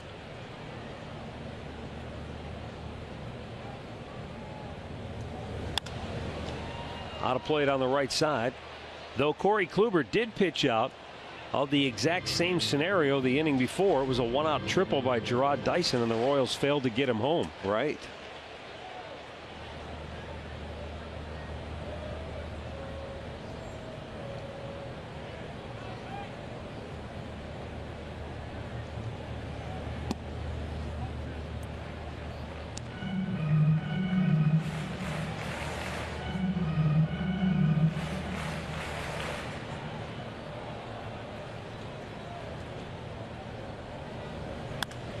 in the air. Oh, that's going to play. First base, Mike Napoli straddling the line.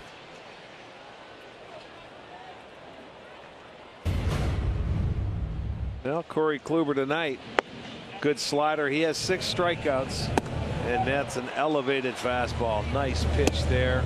Had one running away to Gordon as well, and then the old reliable slider. And that was with the man on third, and less than 2 outs gets Gordon on the slider, and there's a painted fastball away. And again, in command. Giving up 3 hits, 6 strikeouts, 2 walks for Kluber. But he's also working with not much of a cushion, although the Indians have a 2-0 lead.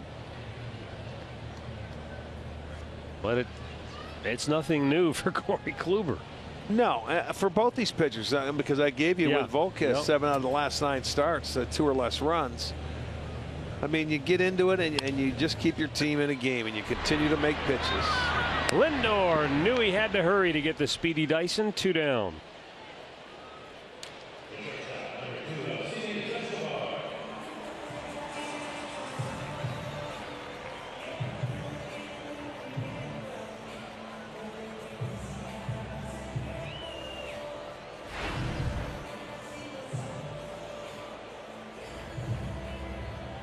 Top of the order, Alcides Escobar 0 for 2, has struck out twice tonight.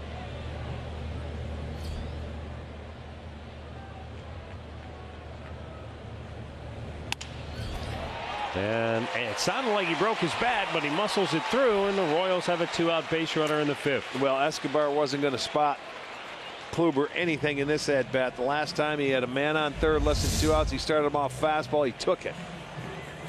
This one runs inside. It's elevated, though, so it enables him to just hit it and get it into the outfield. So he was going to jump on the first pitch anyway. He gets the 4th hit.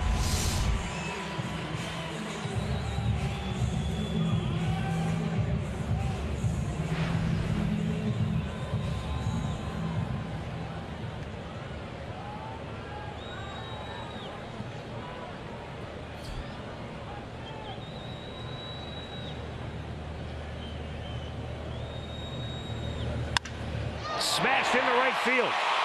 Chisnall cuts it off, makes a strong throw to second, and that'll keep Escobar from getting to third base.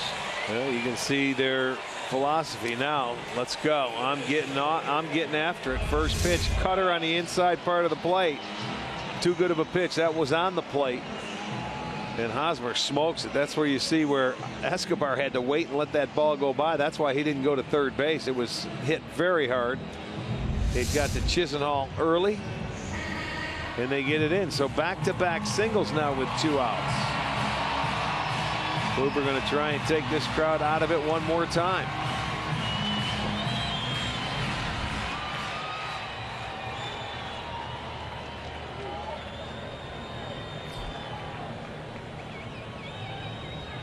Kendry Morales has walked, and he was hit by a pitch.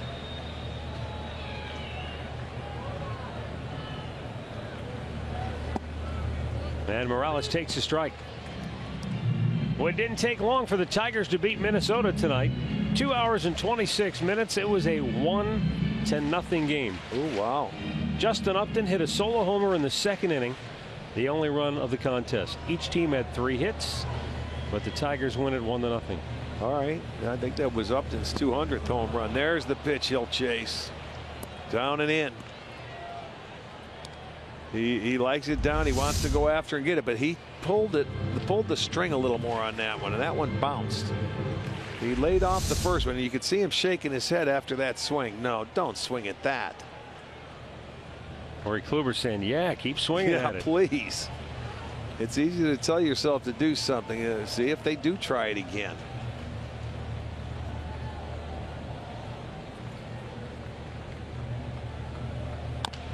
Oh. Off of his foot. Boy, we heard a thud. His feet are getting beat up tonight. If that was on the front one, because he was hit with a pitch on his back foot before. So he's got taken one off the top of both feet. Yeah. You're going to see him sit in the clubhouse with both feet and buckets of ice. Right off the top. And these shoes they wear now, they're so light. They don't have any protection, really. I mean, he does have that pad up there, but that's more for the shin. Yeah. You know? There's nothing on the top of that nothing foot. on the top of the foot right there. So both of his he'll be walking out with sandals tonight.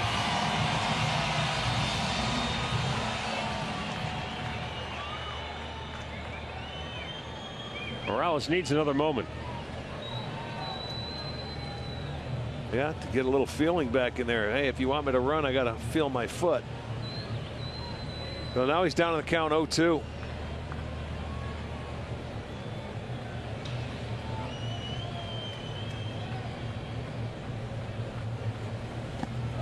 Did he go? Yes, he did, he says the did. home plate umpire Jeff Nelson. Excellent the pitch. Inning is over. Kluber has struck out 7. The Royals have stranded 6 on the night. Francisco Lindor will lead off the 6th when we come on back.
National champion.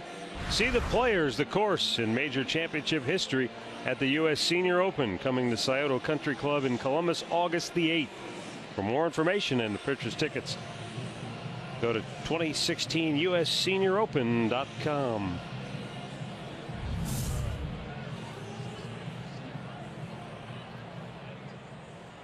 Francisco Lindor socked a solo home run with 2 outs in the first inning to give the Indians a 1-0 lead. Funny how in baseball you think about momentum, right? And Volquez came out and struck out the first 2 Indians hitters to start this game, and he did it quickly. And then Lindor hits a home run. Pitch to pitch, you just never know in this game.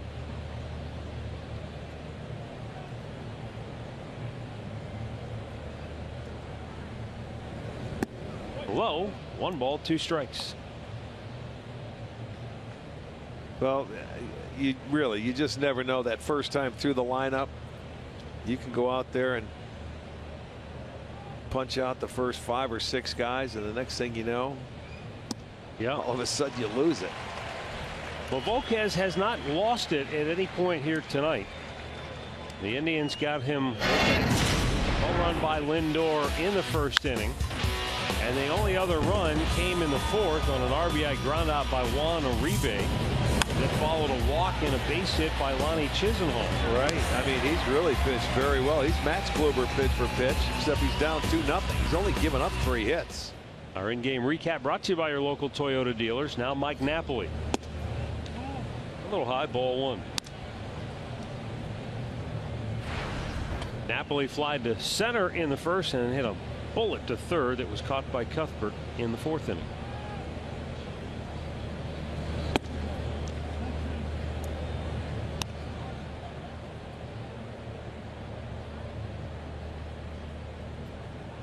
Volquez certainly hasn't lost anything in terms of velocity as he closes in on 90 pitches here tonight.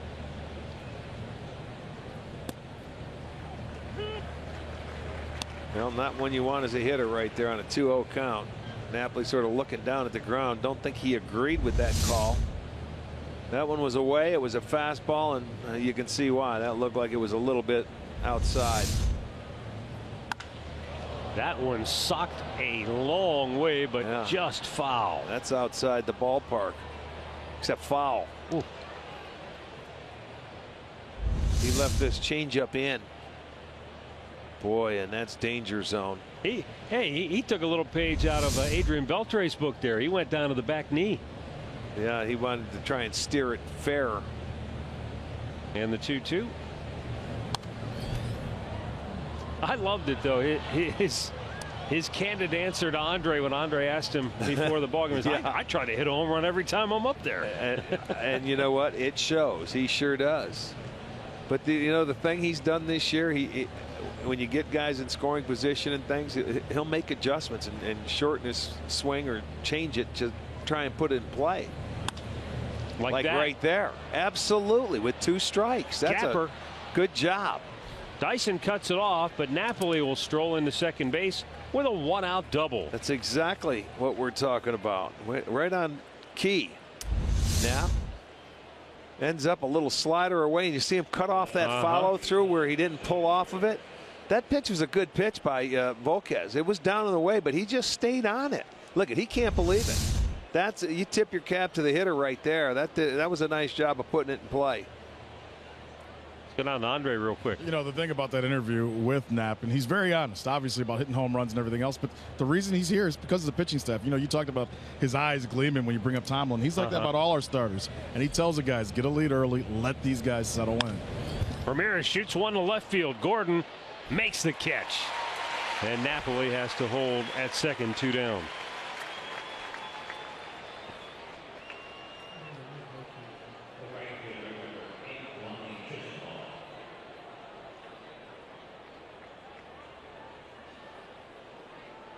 Two down, and Lonnie Chisenhall will be the batter.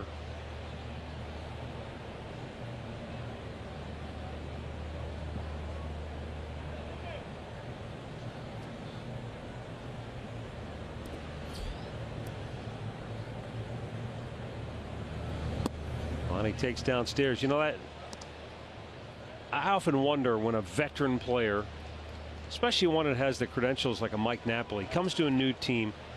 A team like Cleveland, it hasn't won in a long time, and you know they were in the playoffs a few years ago, but it was one and done, quickly out. And you've got these young players, and he's looking around the room. He knows what a championship team looks like, probably knows what it feels like, and he's looking around the room. And I'm wondering at what point does he feel like, you know, this team's got a chance. This team's not just hoping or wishing. This team can do it. Well, he made one comment that I heard out of that interview from Andre, and it was like, we all have each other's backs, and it's a close-knit group of guys, and he leads by example. He's not a vocal guy. You know, he doesn't complain. He doesn't do anything. He just goes out and plays the game the way it's supposed to be done. He fits in, and he's fit in every place he's been. Luke Hochevar is warming in the Kansas City bullpen. Edinson Volquez 1 strike from getting out of the inning as Chisenhall takes aim. And he strikes him out. That'll end the inning. Middle of the 6th. Cleveland 2, KC nothing.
We're right back at it tomorrow night when All-Star Danny Salazar goes to the hill for the Indians against Brian Flynn.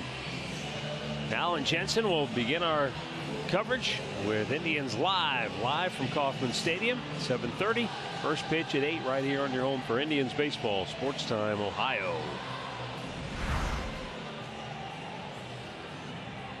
Salvador Perez, Alex Gordon, and Cheslor Cuthbert for KC here in the 6th inning.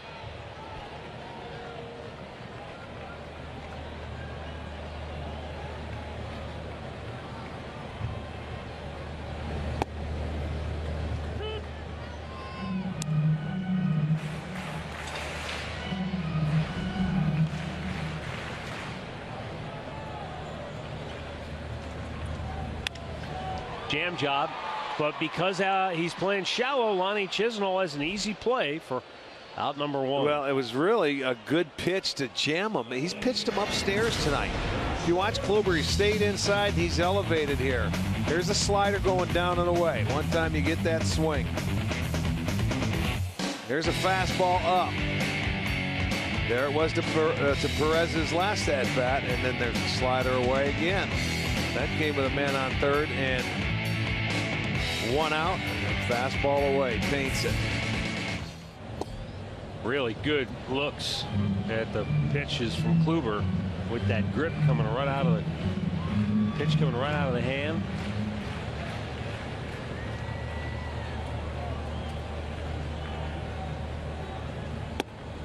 Gordon lays off a high fastball, 1-1.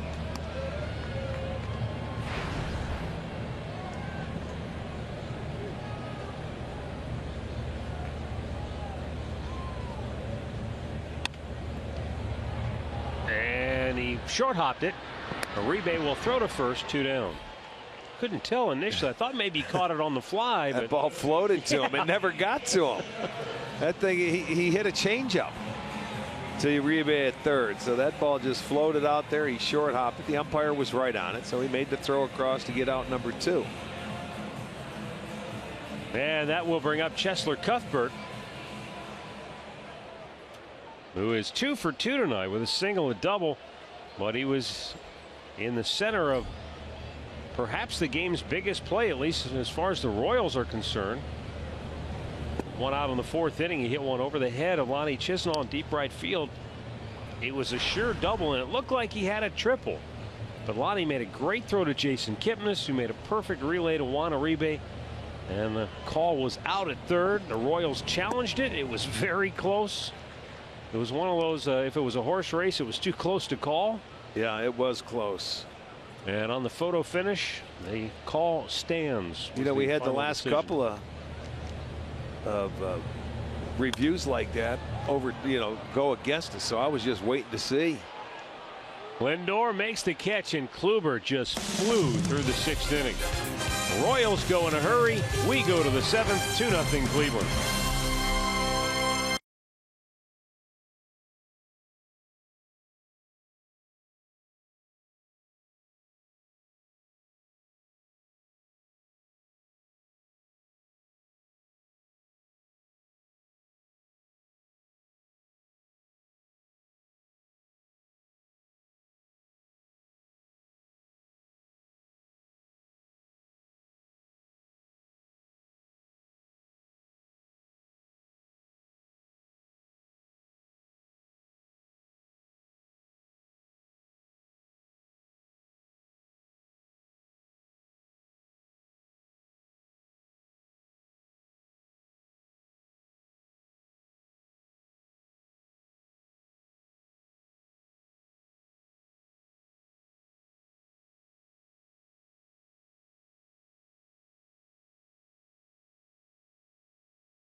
Cleveland Indians baseball is brought to you by Ford, built Ford tough. By the injury lawyers at Elk & Elk, proud partner of the Cleveland Indians. Call 1-800-ELK, Ohio.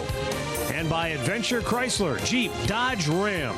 Up to 25% off on 2016's Save Now. Kauffman Stadium in Kansas City lit up tonight. A sold-out house as the first-place Indians come to town. The defending champion Royals trying to close the gap in the division, but the Indians so far are not having any of that. Juan Uribe drove in the last run of this game with a ground out in the fourth.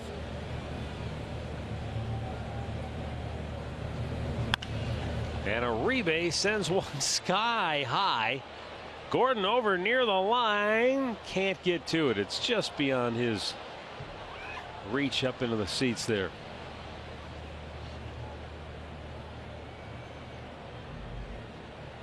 That's the first I've ever seen. The bat boy runs up to get Uribe's bat. He wipes off the thing and then starts kicking dirt out of his cleats and then gives him the bat. Never seen the bat boy do that. Well, beautiful. He's got to be able to get back to his perch quickly, so he needs to knock that mud out. That was beautiful. Here's the 0-2. No chase. Once again, the Royals have their bullpen busy. I can't tell if it's Hochevar up again. I believe it is. Hard throwing right-hander, the former starter who's made himself into a valuable bullpen guy for KC. The 1-2. Again, Uribe lays off. So at 100 pitches on the night. Let's see, so far this year,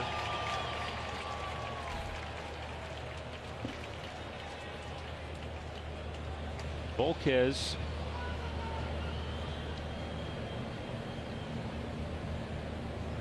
he's gone over 100 quite a few times.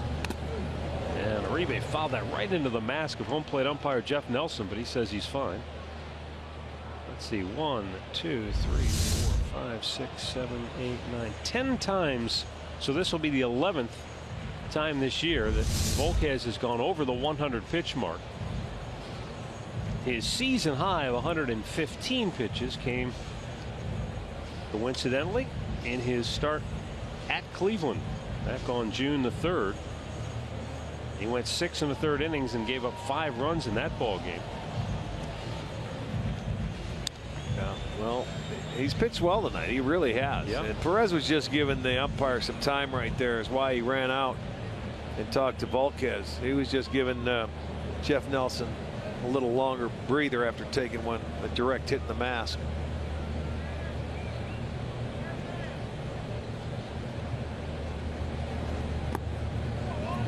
Oh, Uribe's done a nice job of laying off. After the count went to 0-2, it's now 3 balls and 2 strikes, and he shot a mean, but it had a friendly undertone look out to Volquez after that last pitch.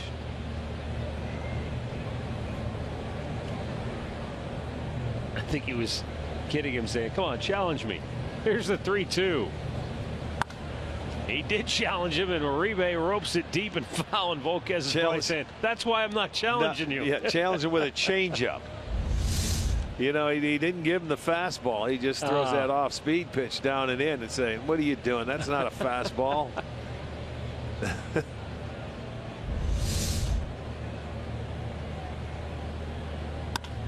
There's a ball clobbered to deep left. Back is Gordon and makes a running catch on the warning track for out number 1.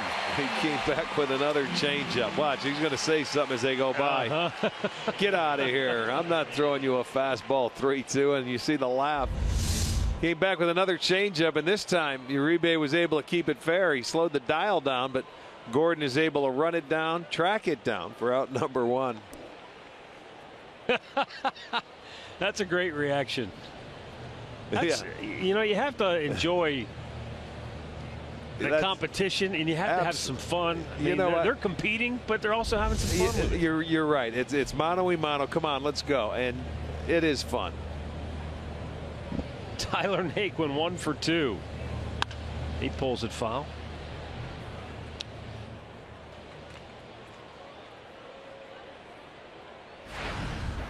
Tyler back in the third inning. Dropped the barrel head of the bat and sent a line drive single into right field. Bounced out to end the fourth inning.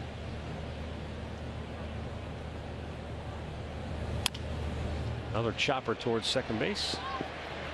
Quick flip, got him. 2 away. Now this Saturday, baseball on FS1 is back with a big time double dip.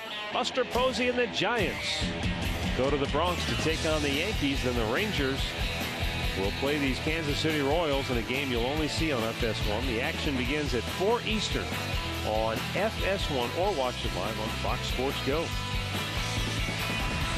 Yeah, this is a pretty rugged stretch for Kansas City because they've got obviously these 3 games against the Indians. Then Texas comes to town, another first place club. And then they get the Angels, and they've been playing better. Yeah, this is their longest homestand of the year. And then they go to Texas on their next road trip. So it's a pretty big stretch for KC.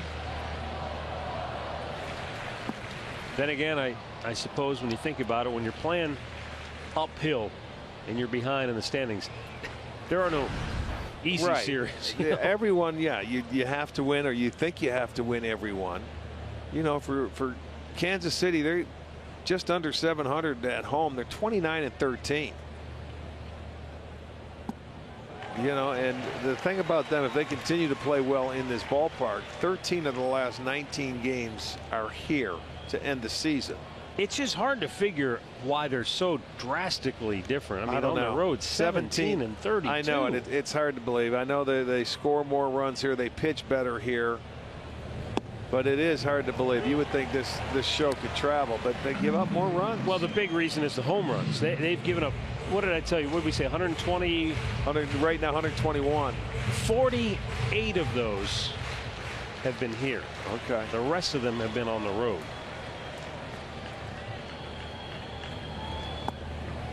A little bit low. Well, this ballpark may play into that scenario. But I'm saying when you're on the road, that's a lot of home runs. So you're playing from behind a lot, and you're on the road. And they're lucky they're pitching in this big ballpark, too.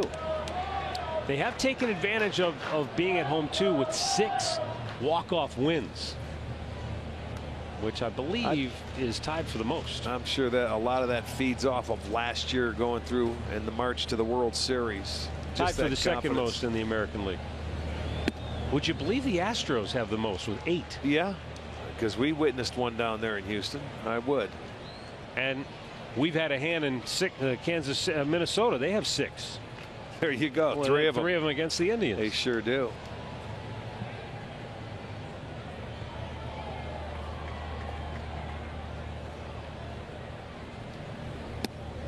Oh, he called it a strike. And that'll end the inning. So Volquez continues to pitch strong. Stretch time in Kansas City. Indians by 2.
Kansas City in front of a jammed house here at Kauffman Stadium.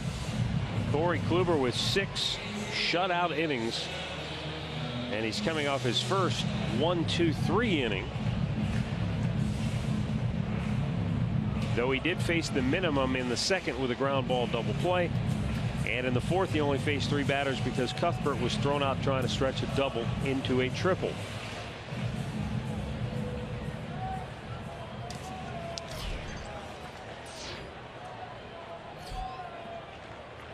Yeah, both these pitchers coming off extended rests. Kluber's last start was July 8th. Of course, he did pitch in the All-Star game. And Volquez pitched the 9th against Seattle.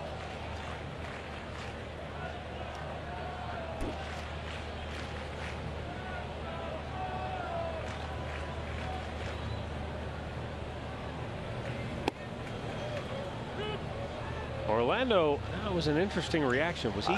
Did he not like the pitch call? No, I think he was mad at himself as he turned around because the breaking ball. You know, he wanted to hit it. I know what you were thinking. He was going to say something to the ump. I don't think he intended that. I think he was more mad at himself than anything. I was looking for it. It was right there, and I didn't swing at it. Why? Yeah. Kind of that reaction. You dummy. You big dummy. Yeah, right. Coming off Sanford and Son.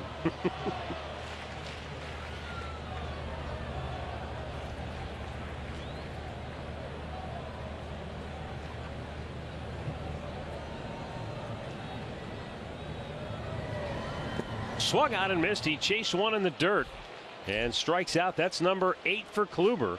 1 gone in the 7th inning. Yeah, and he expanded the zone here. Got to 0-2. Don't have to throw a strike, and Perez goes down to just block it and make sure. Ends up catching it. Applies the tag. Strikeout number 8 for Kluber.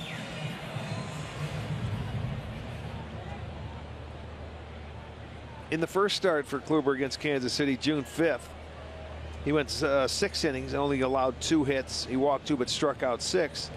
In his second start, where he was bombed here in 5 innings, he struck out 7, walked 1, but gave up 9 hits and 8 runs in that start. So now tonight, 2 walks, 8 strikeouts, has allowed just 5 hits. A couple of nice defensive plays behind him.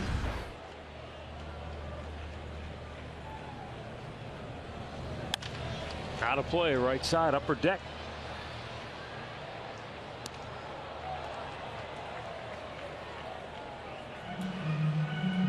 Again, the count sits 0-2.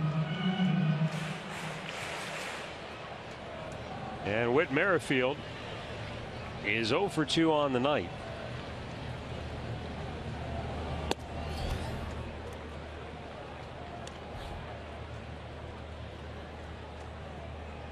Royals have actually out-hit Cleveland 5-4. And with 2 walks and a hit batter, they've had plenty of traffic tonight. Ooh, tried to dot the outside corner with back-to-back pitches. He brought that one in a little bit closer than the first one.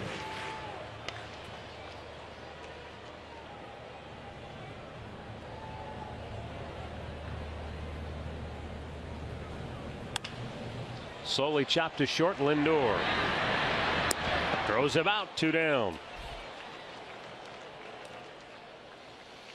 It's Miller time, brought to you by Miller Lite. Let's go back to that 4th inning. Watch the 2 good throws. Yeah, Chisenhall picks it up, and I mean, watch, Kipnis is right in stride. He didn't have to wait for that ball. It was right at shoulder height, so he could turn around and make a perfect throw to third base. They get him at third. They review it. The call stands. Yeah, you and me, baby. 2 good throws, and I'm telling you, that's even a better play because of the size of this ballpark. No doubt about it. Well, those 2 are very good friends. During the All-Star break, Kip and Lonnie went deep sea fishing together off the coast of Carolina, North Carolina, and they took in quite a haul. Well, they said they get some trigger fish. And they reeled in a big one on that relay. Yes, they did.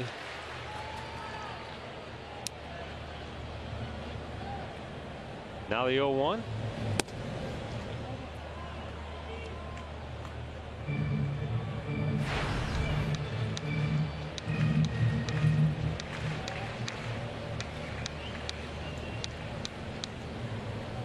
1-1 offering is in there. No, just missed.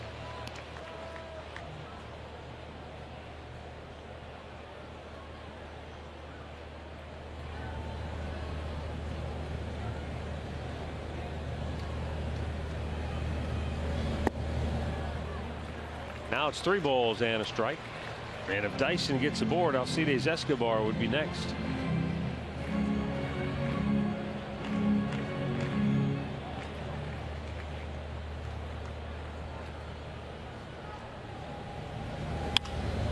Swings and sends one foul out of play. Full count. That's exactly what you want him to do, is hit that ball to left field and hit it in the air high. Keep the ball off the ground.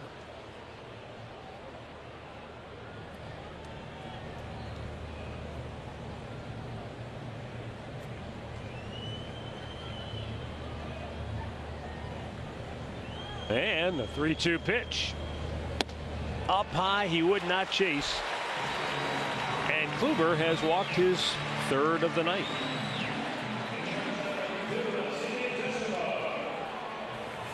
And how about that, Rick? All 3 walks have come with 2 outs in the inning. 2-out walk in the first, 2-out walk in the 3rd, and a 2-out walk here in the 7th. He also had the 2-out hit batter in that 3rd inning.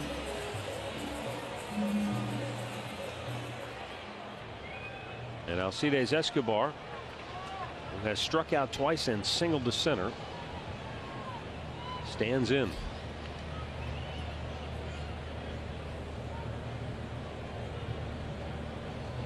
Nobody up yet in the Indians bullpen as Dyson takes off the throw. Got him!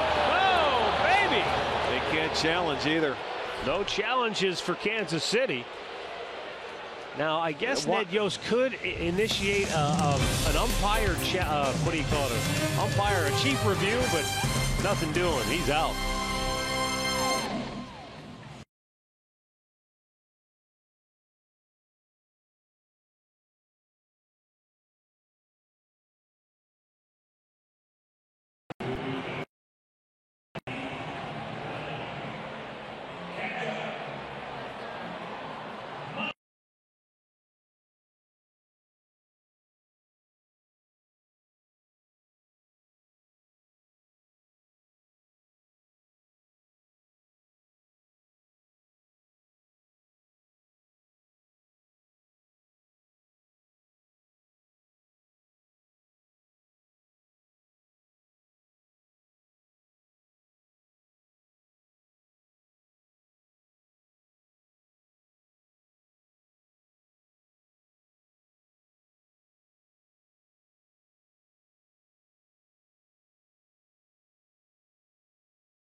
By authority of the Cleveland Indians and may not be reproduced or retransmitted in any form.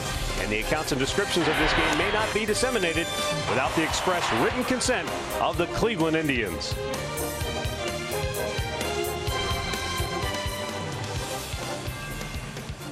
Corey Kluber with another strong shutout inning of work here tonight. And as we go to the 8th inning, Kansas City makes the Cleveland Clinic call to the bullpen. And it will be for Luke Hochevar, as Edinson Volquez went 7 innings tonight. Only gave up 2 runs on 4 hits. Yeah, Volquez was very good tonight. The solo home run in the 1st, and then a little weak grounder. Scored 1 in the 4th. And he walked 3. 1 of those came around to score against him.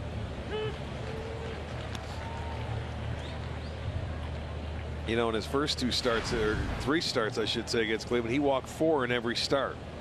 So.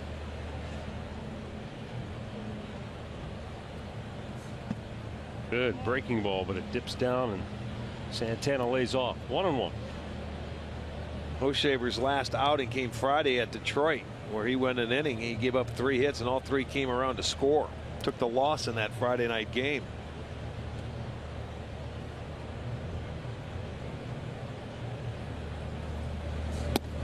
Up high, 2-1.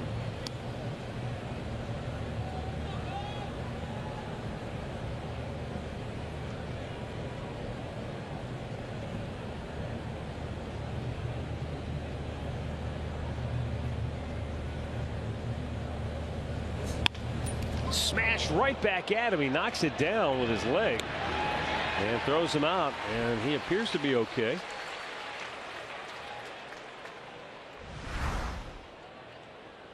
Look at the stark contrast in the record for Kansas City between home and road.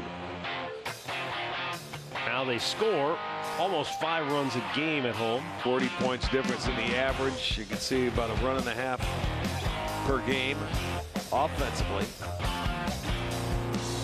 And again, the one thing that we don't show you there, but the difference in home runs allowed by Kansas City is pretty drastic as well. They've given up 121 home runs, 48 at home. The rest, the lion's share, have been on the road. Jason Kipnis with a line drive up the middle, and it's through for a base hit. So Kipnis is 1 for 4, and the Indians have a base runner in the 8th for Francisco Lindor. Jumps on that first fastball he sees and just takes it right back up the middle. Merrifield went over there thinking he was going to have a chance. Even if he catches it with his momentum going away, don't know if he would have had a play with Kipnis at first. So Kip gets his first hit tonight.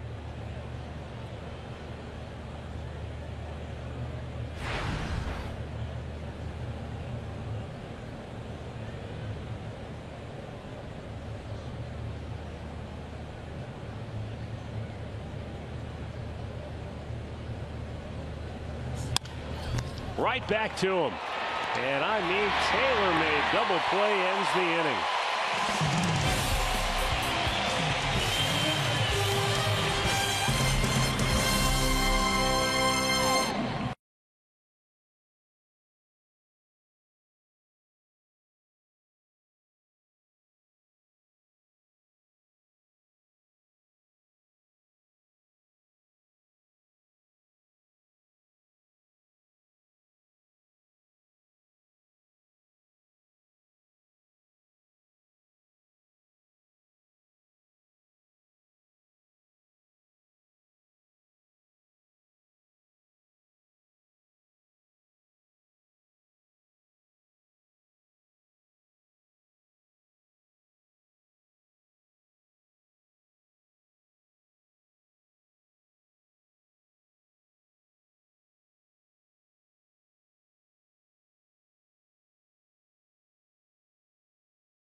Stay tuned for Indians Live, presented by Conrad's Tire Express and Total Car Care. It is coming up next, right after the ball game here on Sports Time Ohio. Al, Jensen, Andre, I'll break it all down for you as we head into the bottom of the 8th inning. Corey Kluber still out there on the mound. He has done a phenomenal job.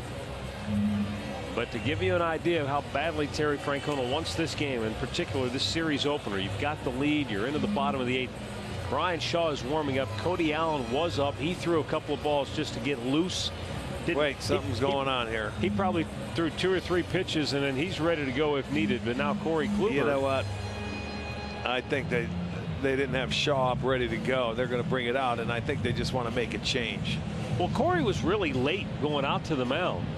Just taking his time. I think he's fine. They're just.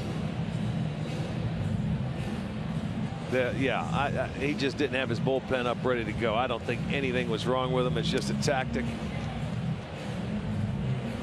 He pointed to his right calf. Hopefully it's nothing serious at all, because the way this rotation's going right now, you don't want to see any bumps in the road for these guys. Not the way he pitched tonight. Look at, he called in there. Oh, there it was. So he's done for the night, but he went 7 very good innings tonight. Just 5 hits. Let's hope that's just something that cramped up on him and not anything of serious nature. He doesn't appear to be happy. Matt, I think it's one of these. Okay. You know, I do. I'm going to hold you to it. Okay. Brian Shaw is coming on when we come back.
Telling everybody in the dugout, hopefully, that he's fine. Hopefully that's maybe what cramped he's telling up. him. Yeah. It's warm here. The heat. Yeah. Well, in the meantime, Brian Shaw on for the 44th time this year. 1 win, 3 losses, and ERA of 3.72.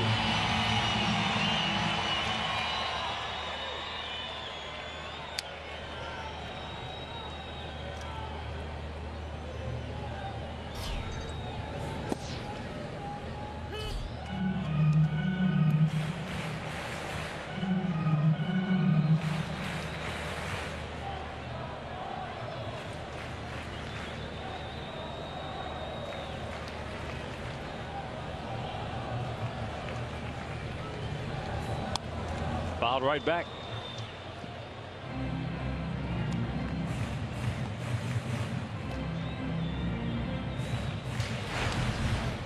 Shaw has been throwing the ball very well in his last 13 games.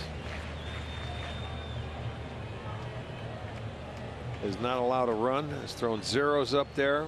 It's been outstanding.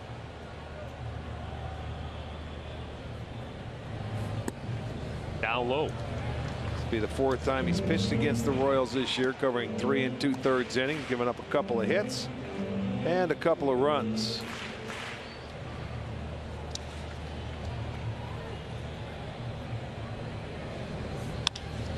Slowly tapped, and Shaw deflected it to Uribe. He had an out if he doesn't touch it. And Lindor. Escobar is aboard to start the inning. I know it's reaction, and I know that's what you try to do. Lindor was right in line to make this play. Watch. He comes down. You see him break in. He's got it right there. But Shaw deflects it. It goes off his glove. It'll be an infield single for Escobar.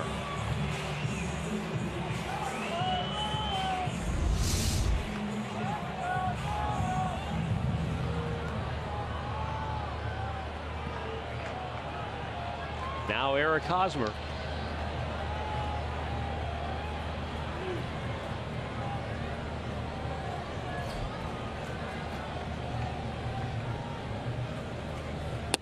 Inside, ball one.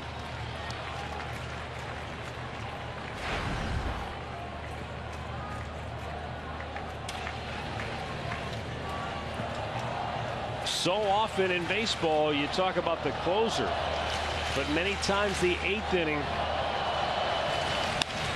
is more critical than the 9th based on the lineup and what hitters are coming up. Hosmer didn't hit it hard, but he fisted it into center, and the Royals have their first 2 on. Well, it was elevated, and it's the cutter inside. It did get on the trademark, but because it's elevated, it was easier for him to get it in the air and fight it off and hit it into shallow center. So they come up with back-to-back singles, and they're going to get a pinch hitter for Morales because I think his feet are hurting. And now that the first 2 are aboard, they had I think it was Eibner who was on deck, and now Colon comes on. This could be a bunt situation. You think from following those balls off the left and the right Yep, foot? I sure do. I sure do, because there was a hitter up before he even came back out. They switched it after the first 2 got aboard so they could bunt.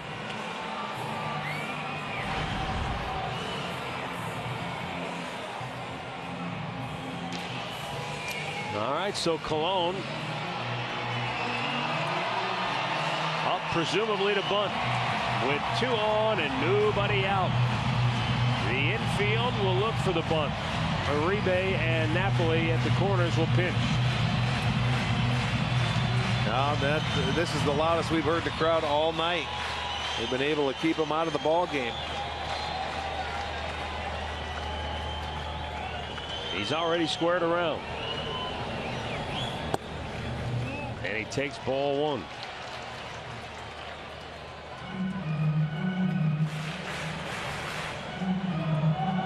You just have to make sure that the Escobar at second, you got to keep him close. Shaw takes a while to get it to home plate.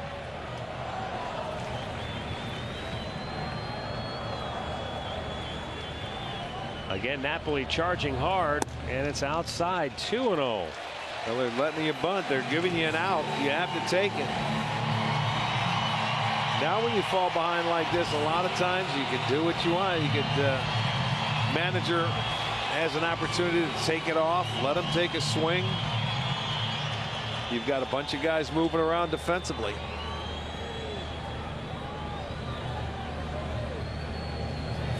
Like that. Uh-oh. 2 will score. The Royals have tied it, and Colon is headed for third with the go-ahead run. Lindor's throw is in time. They got him. But Kansas City has tied it in the 8th. Exactly what I was talking about there. 2-0 count. As a hitter, you don't really have to come in there. You can just pull it back, and the old Butcher boy, and he puts a great swing on it because Shaw had to throw a strike there, and he drilled it to deep left center field. Both runners score. He gets second time tonight that the Indians have had a man thrown out at third base defensively. 2 good relays tonight. But we have a new ball game, and for all the work that Corey Kluber has done, he's got nothing to show for it.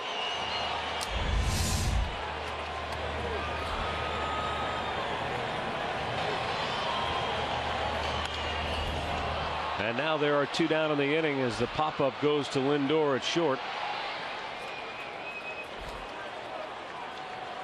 Second really nice relay by the Tribe outfield tonight. This time Naquin gets it in, and it's a nice scoop by Lindor.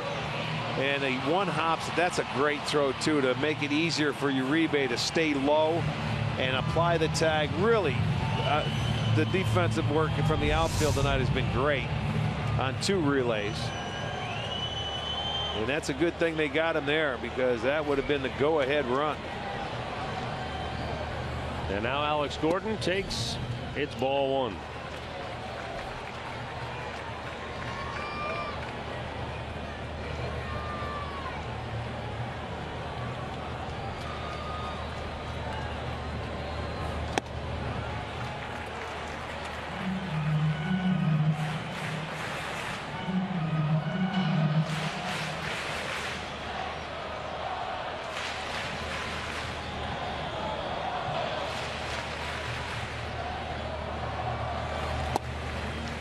Kind of the Kansas City MO of a year ago. They were an incredible come from behind team, especially in October.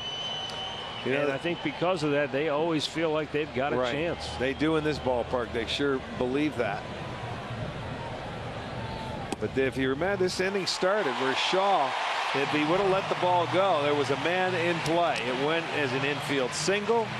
And then Hosmer, he got a pitch up in the zone. He fought it off, hit it into center, and fell behind the hitter and had to throw him a strike. So now Callaway has got to come out and have a talk with Brian Shaw.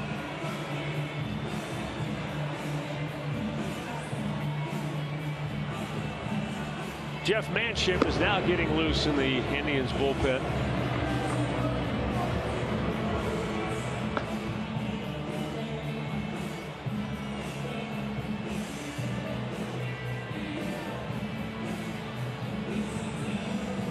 And Cheslor Cuthbert will be the batter for KC.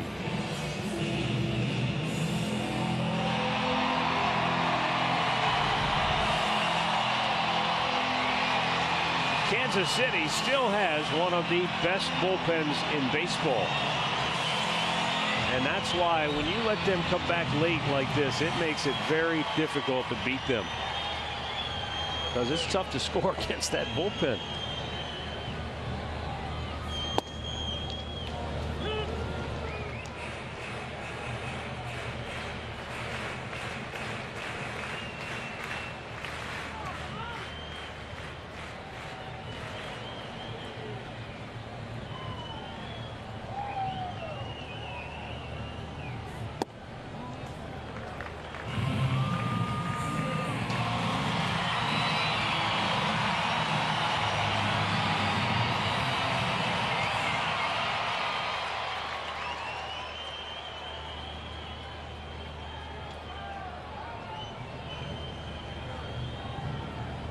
The 1-1 elevated.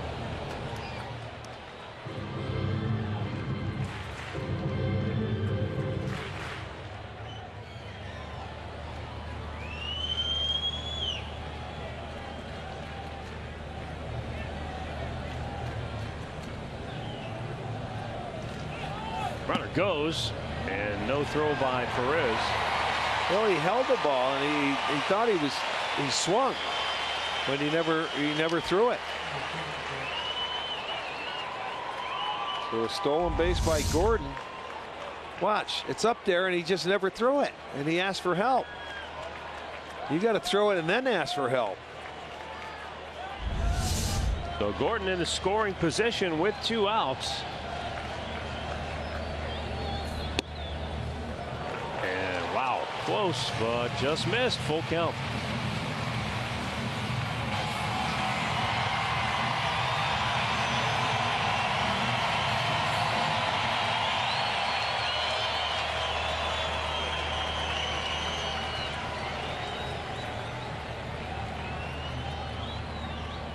Payoff pitch, and it's out of play.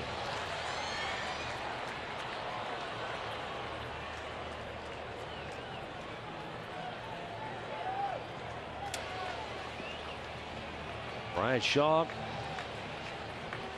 has faced 5 hitters in the inning. This is the 6th, Cheslor Cuthbert. And he's walked 1. He's given up 3 hits and retired 1 batter.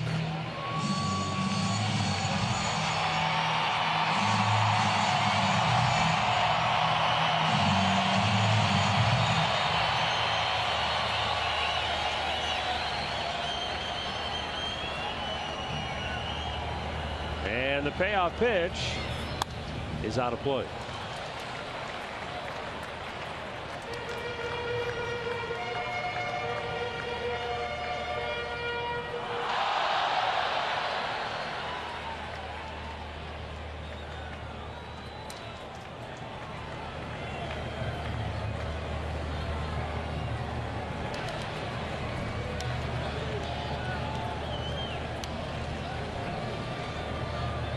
Payoff pitch, and he's walked back-to-back hitters, and that's going to be it for Shaw.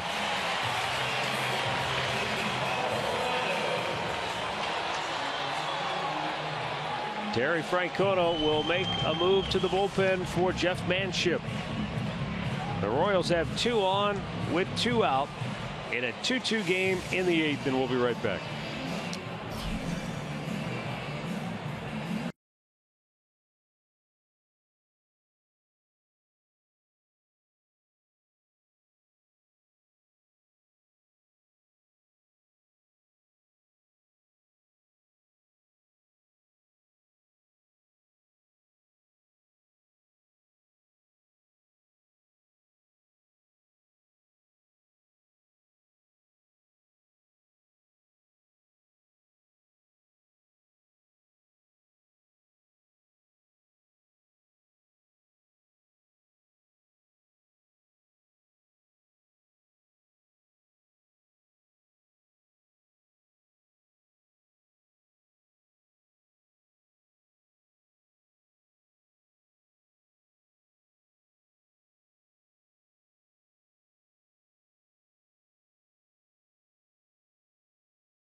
Ball game now. This is how it unfolded. Alcides Escobar had a routine bouncer to short, but Shaw deflected it.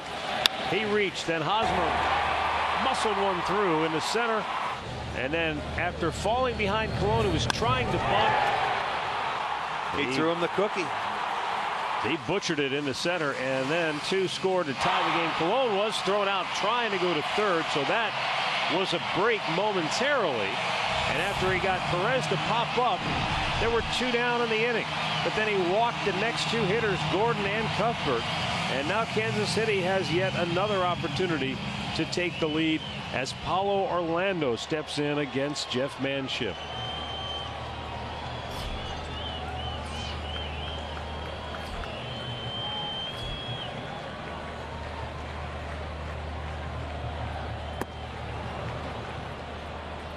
Nice slider to start him off with, got him to swing at it.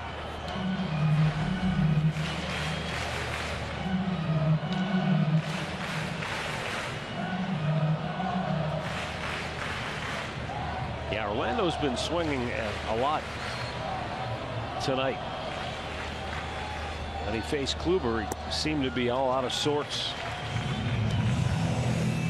Well, Kluber going to have a knack to make right-handers swinging pitches out of the zone. A lot of right-handers do that. But, you know, with Manship, he's tough on righties when that slider's right. And he started them off with the slider first pitch. He expanded the zone his last time with his last pitch. Left field, base hit, Ramirez charging. Coming around third, Gordon to the plate. The throw is safe at the plate. The Royals have taken the lead.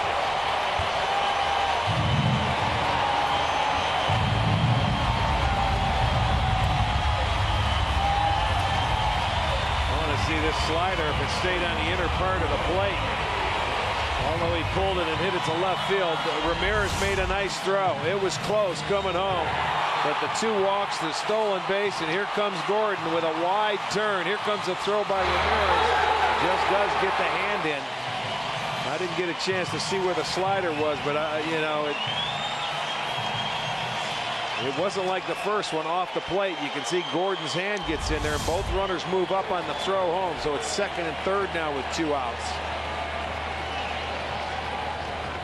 And that one almost to the backstop. Nice backhanded stab by Perez. Here's the pitch right here. He had to be looking for that pitch. It stayed up enough for him. He kept his hands back.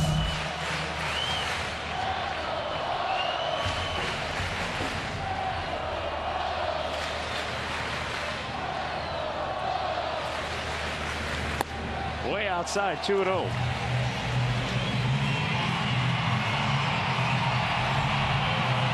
What a come from behind performance by Kansas City in this 8th inning.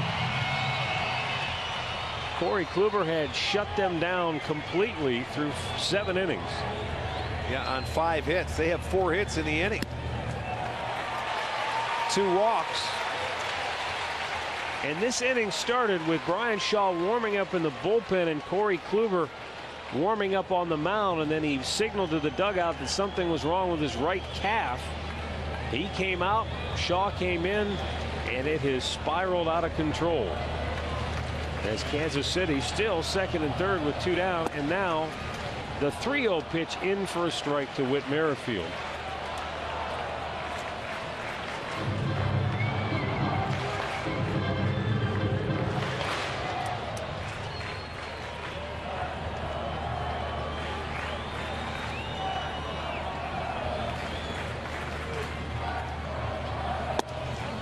Outside, he walked him. That's the 3rd walk in the inning. And the bases are loaded for Jarrod Dyson, who is the 9th man to bat for Kansas City.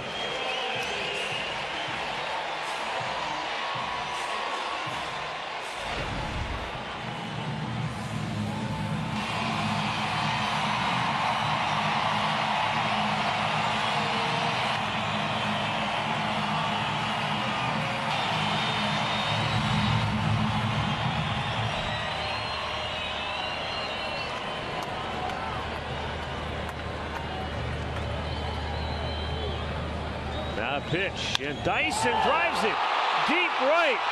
Holy cow.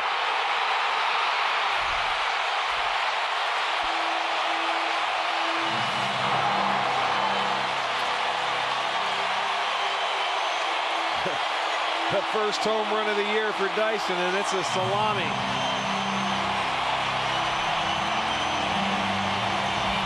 And it's a 7-run 8th inning for Kansas City.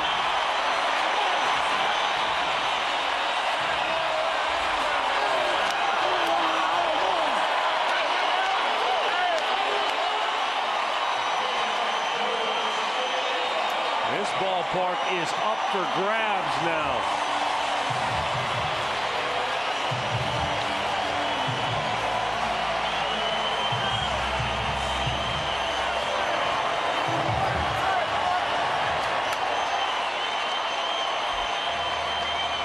In the dirt, ball 1 to Escobar. He knew he was going to try and get ahead of him, and he threw him a fastball, middle in. And he just turned on it. This is a guy that pulled it down the line. Usually tries to shoot it the other way.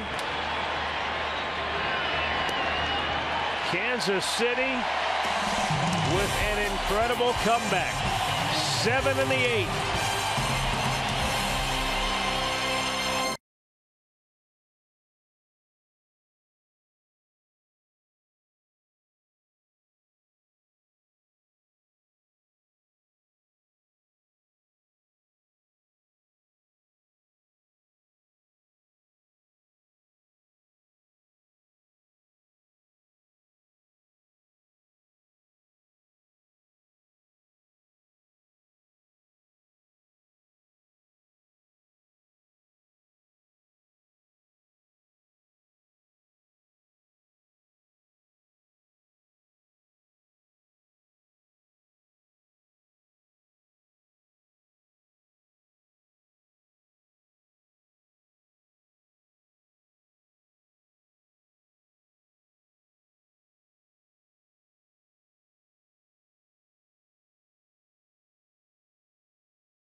Brought to you by Mazda, which really don't amount to a hill of beans now after what just happened.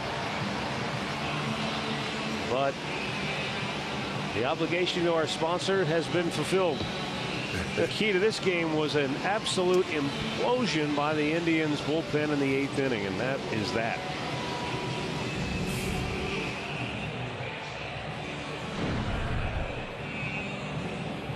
Chris Young will get a chance to pitch with a 5-run lead now here in the 9th. Guy who is just tattooed as a starter this year, especially where the home run ball is concerned.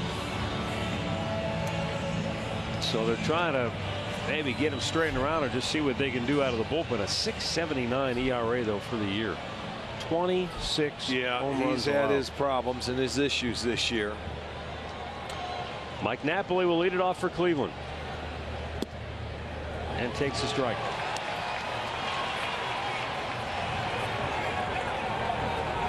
And Napoli yelling at Jeff Nelson. He didn't like the call.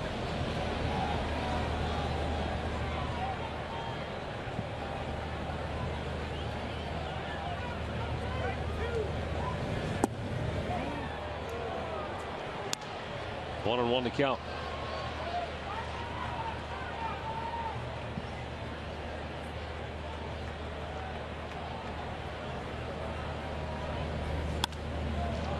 Hit in the air, right field. Orlando back onto the track and makes the catch up against the wall. One down.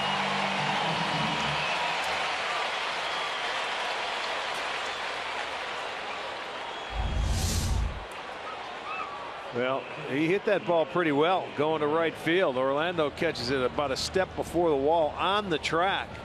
He's reaching for it. You could see that right hand went out. He knew he was getting awfully close. The big ballpark, though, goes as an out. Jose Ramirez takes a strike.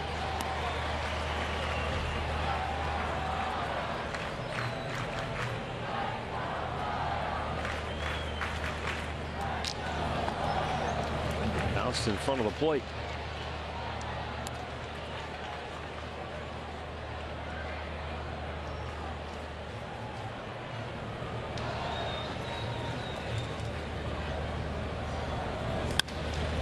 Line drive center field hit for Jose Ramirez. A one-on, one-out here in the 9th.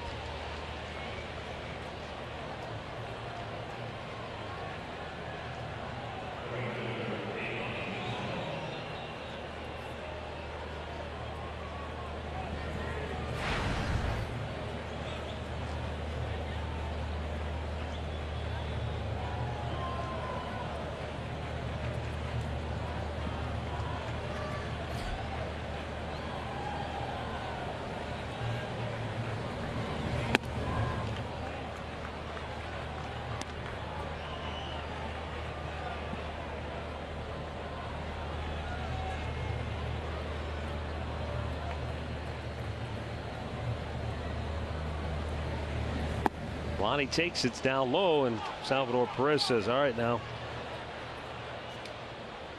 we don't have to go back to the bullpen with a 5-run lead here in the 9th, but they've got, I believe it's Herrera. I think that's who that is. Oh, Chen-Ming Wong is up.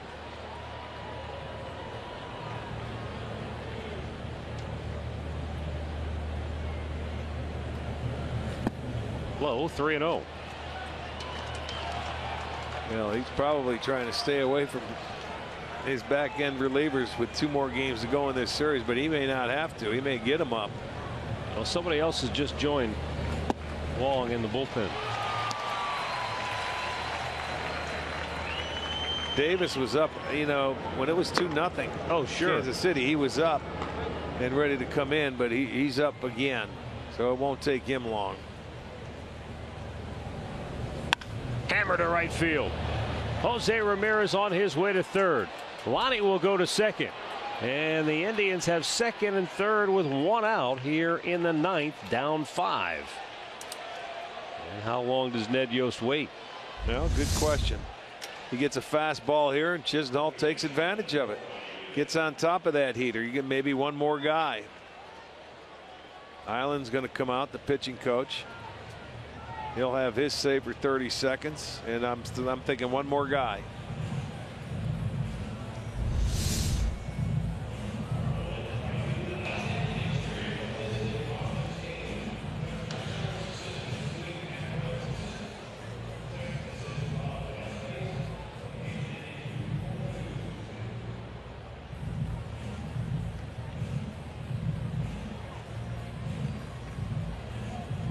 Yeah, because if Uribe reaches safely here, then the tying run moves to the on-deck circle, and it would be a save situation then too.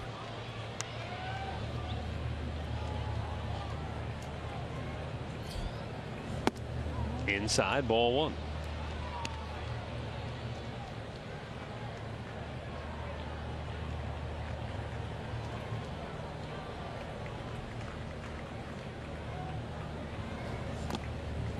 Foul back into Perez.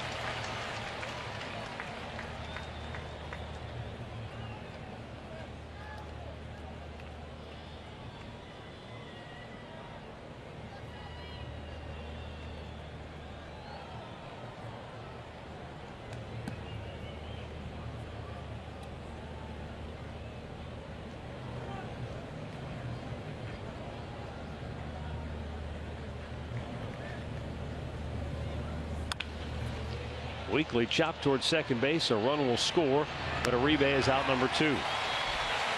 Ramirez comes home.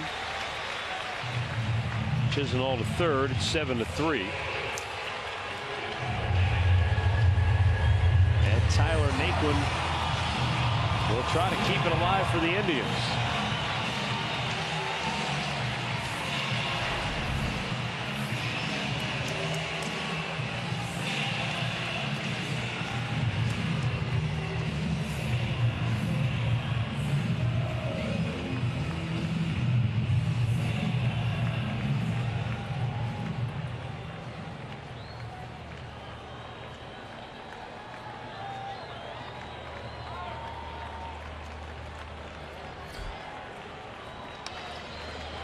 $38,042 Royals fans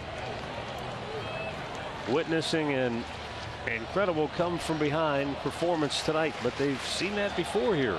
Yeah, but 7 runs in the 8th inning. That is incredible. Your starter went 7 solid innings. You turn it over to your bullpen, and the next thing you know, they drop a 7th spot. That's unbelievable. And this is the first game of a series. This is a game that could jumpstart Kansas City.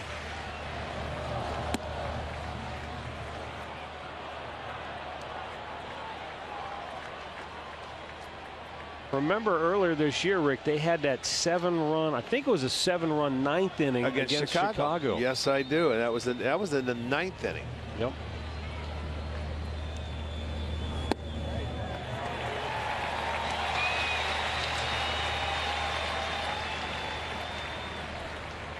Yeah, they trailed 7-1 after 8 and won it 8-7. That was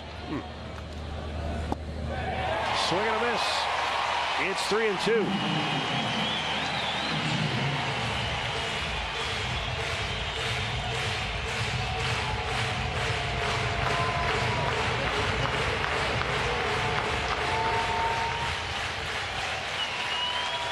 The payoff pitch.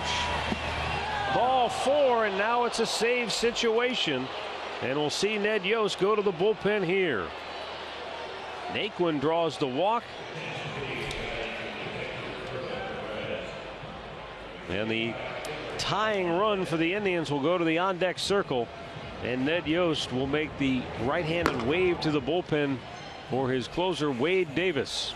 That's what happens when you try and get work for a reliever. I don't care what the score is. You see what happens. It very rarely works out, does it? I know it, man. Yeah. You had the guy warm, ready to go. Let's go.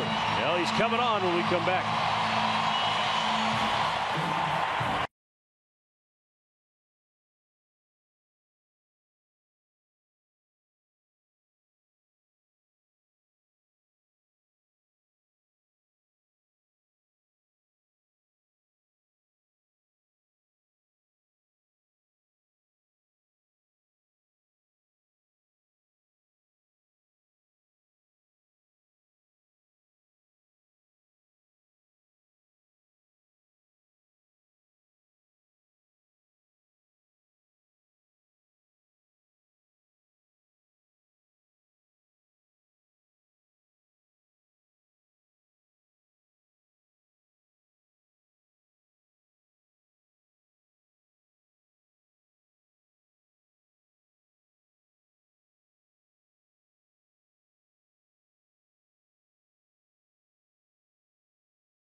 Wade Davis will try to close it out for Kansas City. If he doesn't, that'll be a story to write about, because the way he's pitched in that closer's role has become one of the most dominant in baseball, and he's got pretty good cushion with a 4-run lead. Tying run is in the on-deck circle, so should Almonte reach to keep it alive, the Indians would at least give themselves one last swinging chance. But you figure in all the odds, and if you were an odds maker in Vegas, this is a long shot. Almonte just 3 for 19. Wade Davis at times can be unhittable. Yeah, Davis, you know, he was on the DL, and he worked Saturday night, his first time back into a ball game since being reinstated from the DL, and it was a 1-2-3 ninth in Detroit. The opposition batting average against Davis this year is a .171. In 31 games, he's given up 4 runs. Broke his bat, popped him up, and Perez makes the catch.